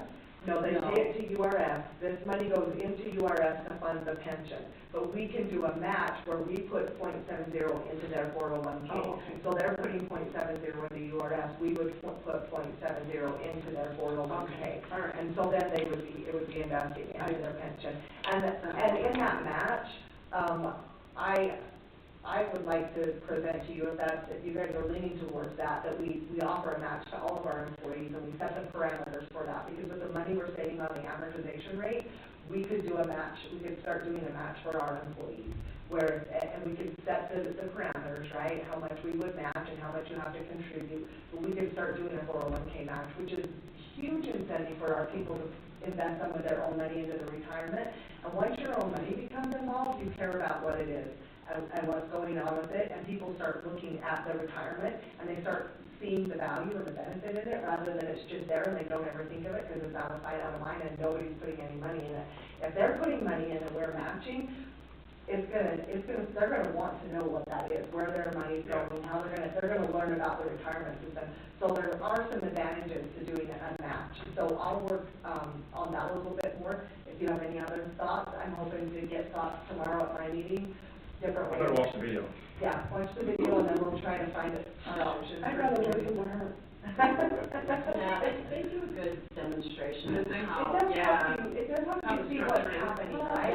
I find this tonight too, but I find these watch like. Yeah, you should, I wish you would. I want you to make an educated decision, and I also feel like you may have an idea that I didn't have, or one of the HR people haven't come up with. And if you have a thought or a way that you think we could do this that works better, let's look at that. Like, I'm very open to discussing anything you guys think would work as well. I think that we just need to figure it out, right? Yeah. So come July 1st, we're ready, and there is a whole process of getting payroll adjusted and pay codes fixed and all of that so that we can do this. So we really don't want to be deciding in July. Right. We want to be deciding in May, and, you know, first part of June, we need to have a decision made so we can get everything adjusted and it can go flawlessly to report to URF. So just to clarify, he told me I'm a math guy, so 0.7% on a $20 an hour employee, that's 14 cents an hour, 80 hours, that's $11.20 a pay period. very small amount, yes. Okay. That's very small amount. But if we are matching that or allowing a possible match for that, then it's minimal dollars. It is. And most of your tier 2 people are your, right? Your tier 1 or your seasoned employees who are going to be being paid at a higher rate because of longevity and merit increases over the years. Your tier 2 people. But this is what caused the problem. They've also been, they're lower paid than those people, but they've also been hired at a much higher rate than the tier 1 group was hired at. And that's why we have the gap now, right? Because nobody foresaw in their projections at URF, nobody foresaw 6%, 8%, you know, these years of COLAs that we had. So the inflation was never projected to happen at this rate. So actually, the problem is for them is a good problem, really, because it means their wages are up. They're being paid way more than URS was projecting them to be paid at this point in time. So wages have increased, and that's what's caused this difference that's requiring this funding. So do you have time, or do you want to keep me out here? Tier 2 is a hybrid plan. So tier 2 is part pension and part 401k. It's set up as a hybrid plan. So tier 1 was all pension, tier 2 is a hybrid plan, part 401k, part pension. And we contribute to both. Yes, we do. We put money into both of those. But with this change and with what's happening in July, there will be no longer be any money going into the hybrid people's 401k. It is going to go all into pension. And the 0.70 that they're making up is to fund the pension side of it only. So the only time it goes into 401k is when the balance shifts, right? So it's been going part pension, part 401k. Well, all of a sudden, it's going to strict pension. Well, we have a match that we put in on the total amount, no matter what it is. So so there is an option in tier 2 where if you don't do the hybrid plan, you can just contribute directly to your 401k. Those people will not have to pay the 0.70%. We only have 3 employees in that program, but those people will not have to pay the 0.70% because they're straight 401k without a pension. So when you get a hire on, you have a year to choose. Do I want to be hybrid or do I want to be straight 401k? You can pick between the two. And we have a couple, 3 that have picked to be straight 401k. The rest of them are hybrid. I know I don't want to use that word because it means something to somebody that doesn't URS, but yes. So those are the 2 plans that they have when they hire on with tier 2. How do people know what they've chosen? If you don't choose, you have a year to choose, you get inundated with information. You need to choose, you need to choose, you need to choose. I certify these employees with URS when I hire them, and it comes at you constantly. You're not one of those people because you're elected. So you didn't get that option. You're elected, you're in a whole different. We still got inundated. You're in a whole different. Yeah. I got something, but I'm not sure. But you don't Oh, have. tier two it says. Yes, you're in tier two, but you're in a different category where you're elected. But they get inundated with information from URS. You need to choose. If you don't choose, you automatically go in the hybrid system. If you don't make a choice and you just let it ride, you automatically go in hybrid. And if we hire a new employee, we have to pay the they have to pay the 0.7%. We have to withdraw it from them. And then you can decide at like 9 months and days and go, or 11 months and days and go, I'm going to go defined contribution straight 401k. All the money, that 0.70 that they withheld, they'll roll it all over to their 401k. Yeah. Okay. That's a lot of information in short. Yeah, that was like fire hose, like I just shot everything at it. So watch the video. Well, you'd already kind of give us a spiel last month, those. I have. I've been trying to help you like get ready for this, so I hope you're the groundswell, like it yeah. Yeah, so. I mean, it's definitely in your wheelhouse more than in ours, but we know what's going on. You do, you ultimately get to decide what we do, right? It's your decision, how do we do this? What do we want to do? So, I gotta do my very few employers anywhere in the world, the employees don't contribute to their retirement. Right. It's not, this is very normal. URS has been very out of the line. It's very normal for employees to contribute. And this whole idea is to kind of get them used to contributing because this trend could continue. Right. I think the education portion of it is that we need to make sure that this was not of our choosing, because I don't know that people are gonna notice on the paycheck, like I don't look at my paycheck enough to pay attention to that kind of detail, but some people would, you know? Yes, for sure. No, totally. And URS have started, they've rolled out a huge education about like this is legislation, we're requiring it. Well, they've done Zoom calls, they've done all kinds of things. I have no way of knowing if our employees are taking part in that. That's why I have Brandon coming. Almost Brandon, you are late. Just like, you know, instead of my other Brandon with URS. I said, hey, you want to come back? It's been a minute. He's like, what do I It's been a minute, yeah, he needs to come back. You think there's somebody else that, I was like, oh, dang, no, Brandon. I said, am I teaching or attending? Exactly, yeah. That's very interesting. It was pretty funny, I got to talk about it. But anyways, we'll bring him in May, and we'll try to, I'll do everything we can to educate. We'll send out any information that we can to people. URS is like doing the same thing. Hopefully it's not a shock to anyone when it happens. Yeah. So, all right? Thank you, Heidi. You're welcome. Appreciate all your help. Do you need an official decision by us in the first meeting in May, is that what? Or July? Oh, I have it before July. Yeah, I need it by the last, you need an official decision on if you're going to do anything to offset this, yes. I think May would be strong, yes. Because I need the month of June to get ready for it. I gotta set up all the pay codes.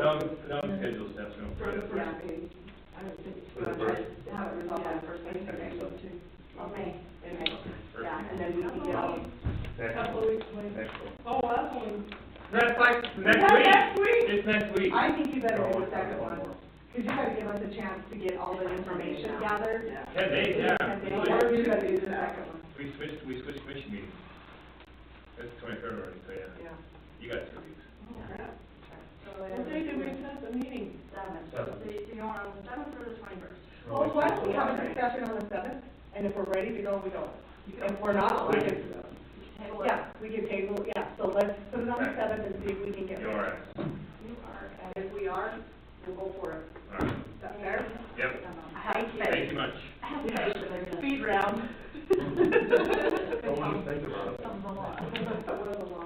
Okay. The day is nearly gone. We're gonna have Listen, we'll be quick. I think we don't, I mean, do you have anything else before we go into closed session? Anything else you wanna give us an update on or anything? No, we good. Okay. Well, Vaughn? No, no. Ginger? Stephanie? All right, I'm gonna entertain a motion, we go into closed session for the discussion of real property negotiation. See you guys. Thanks for coming.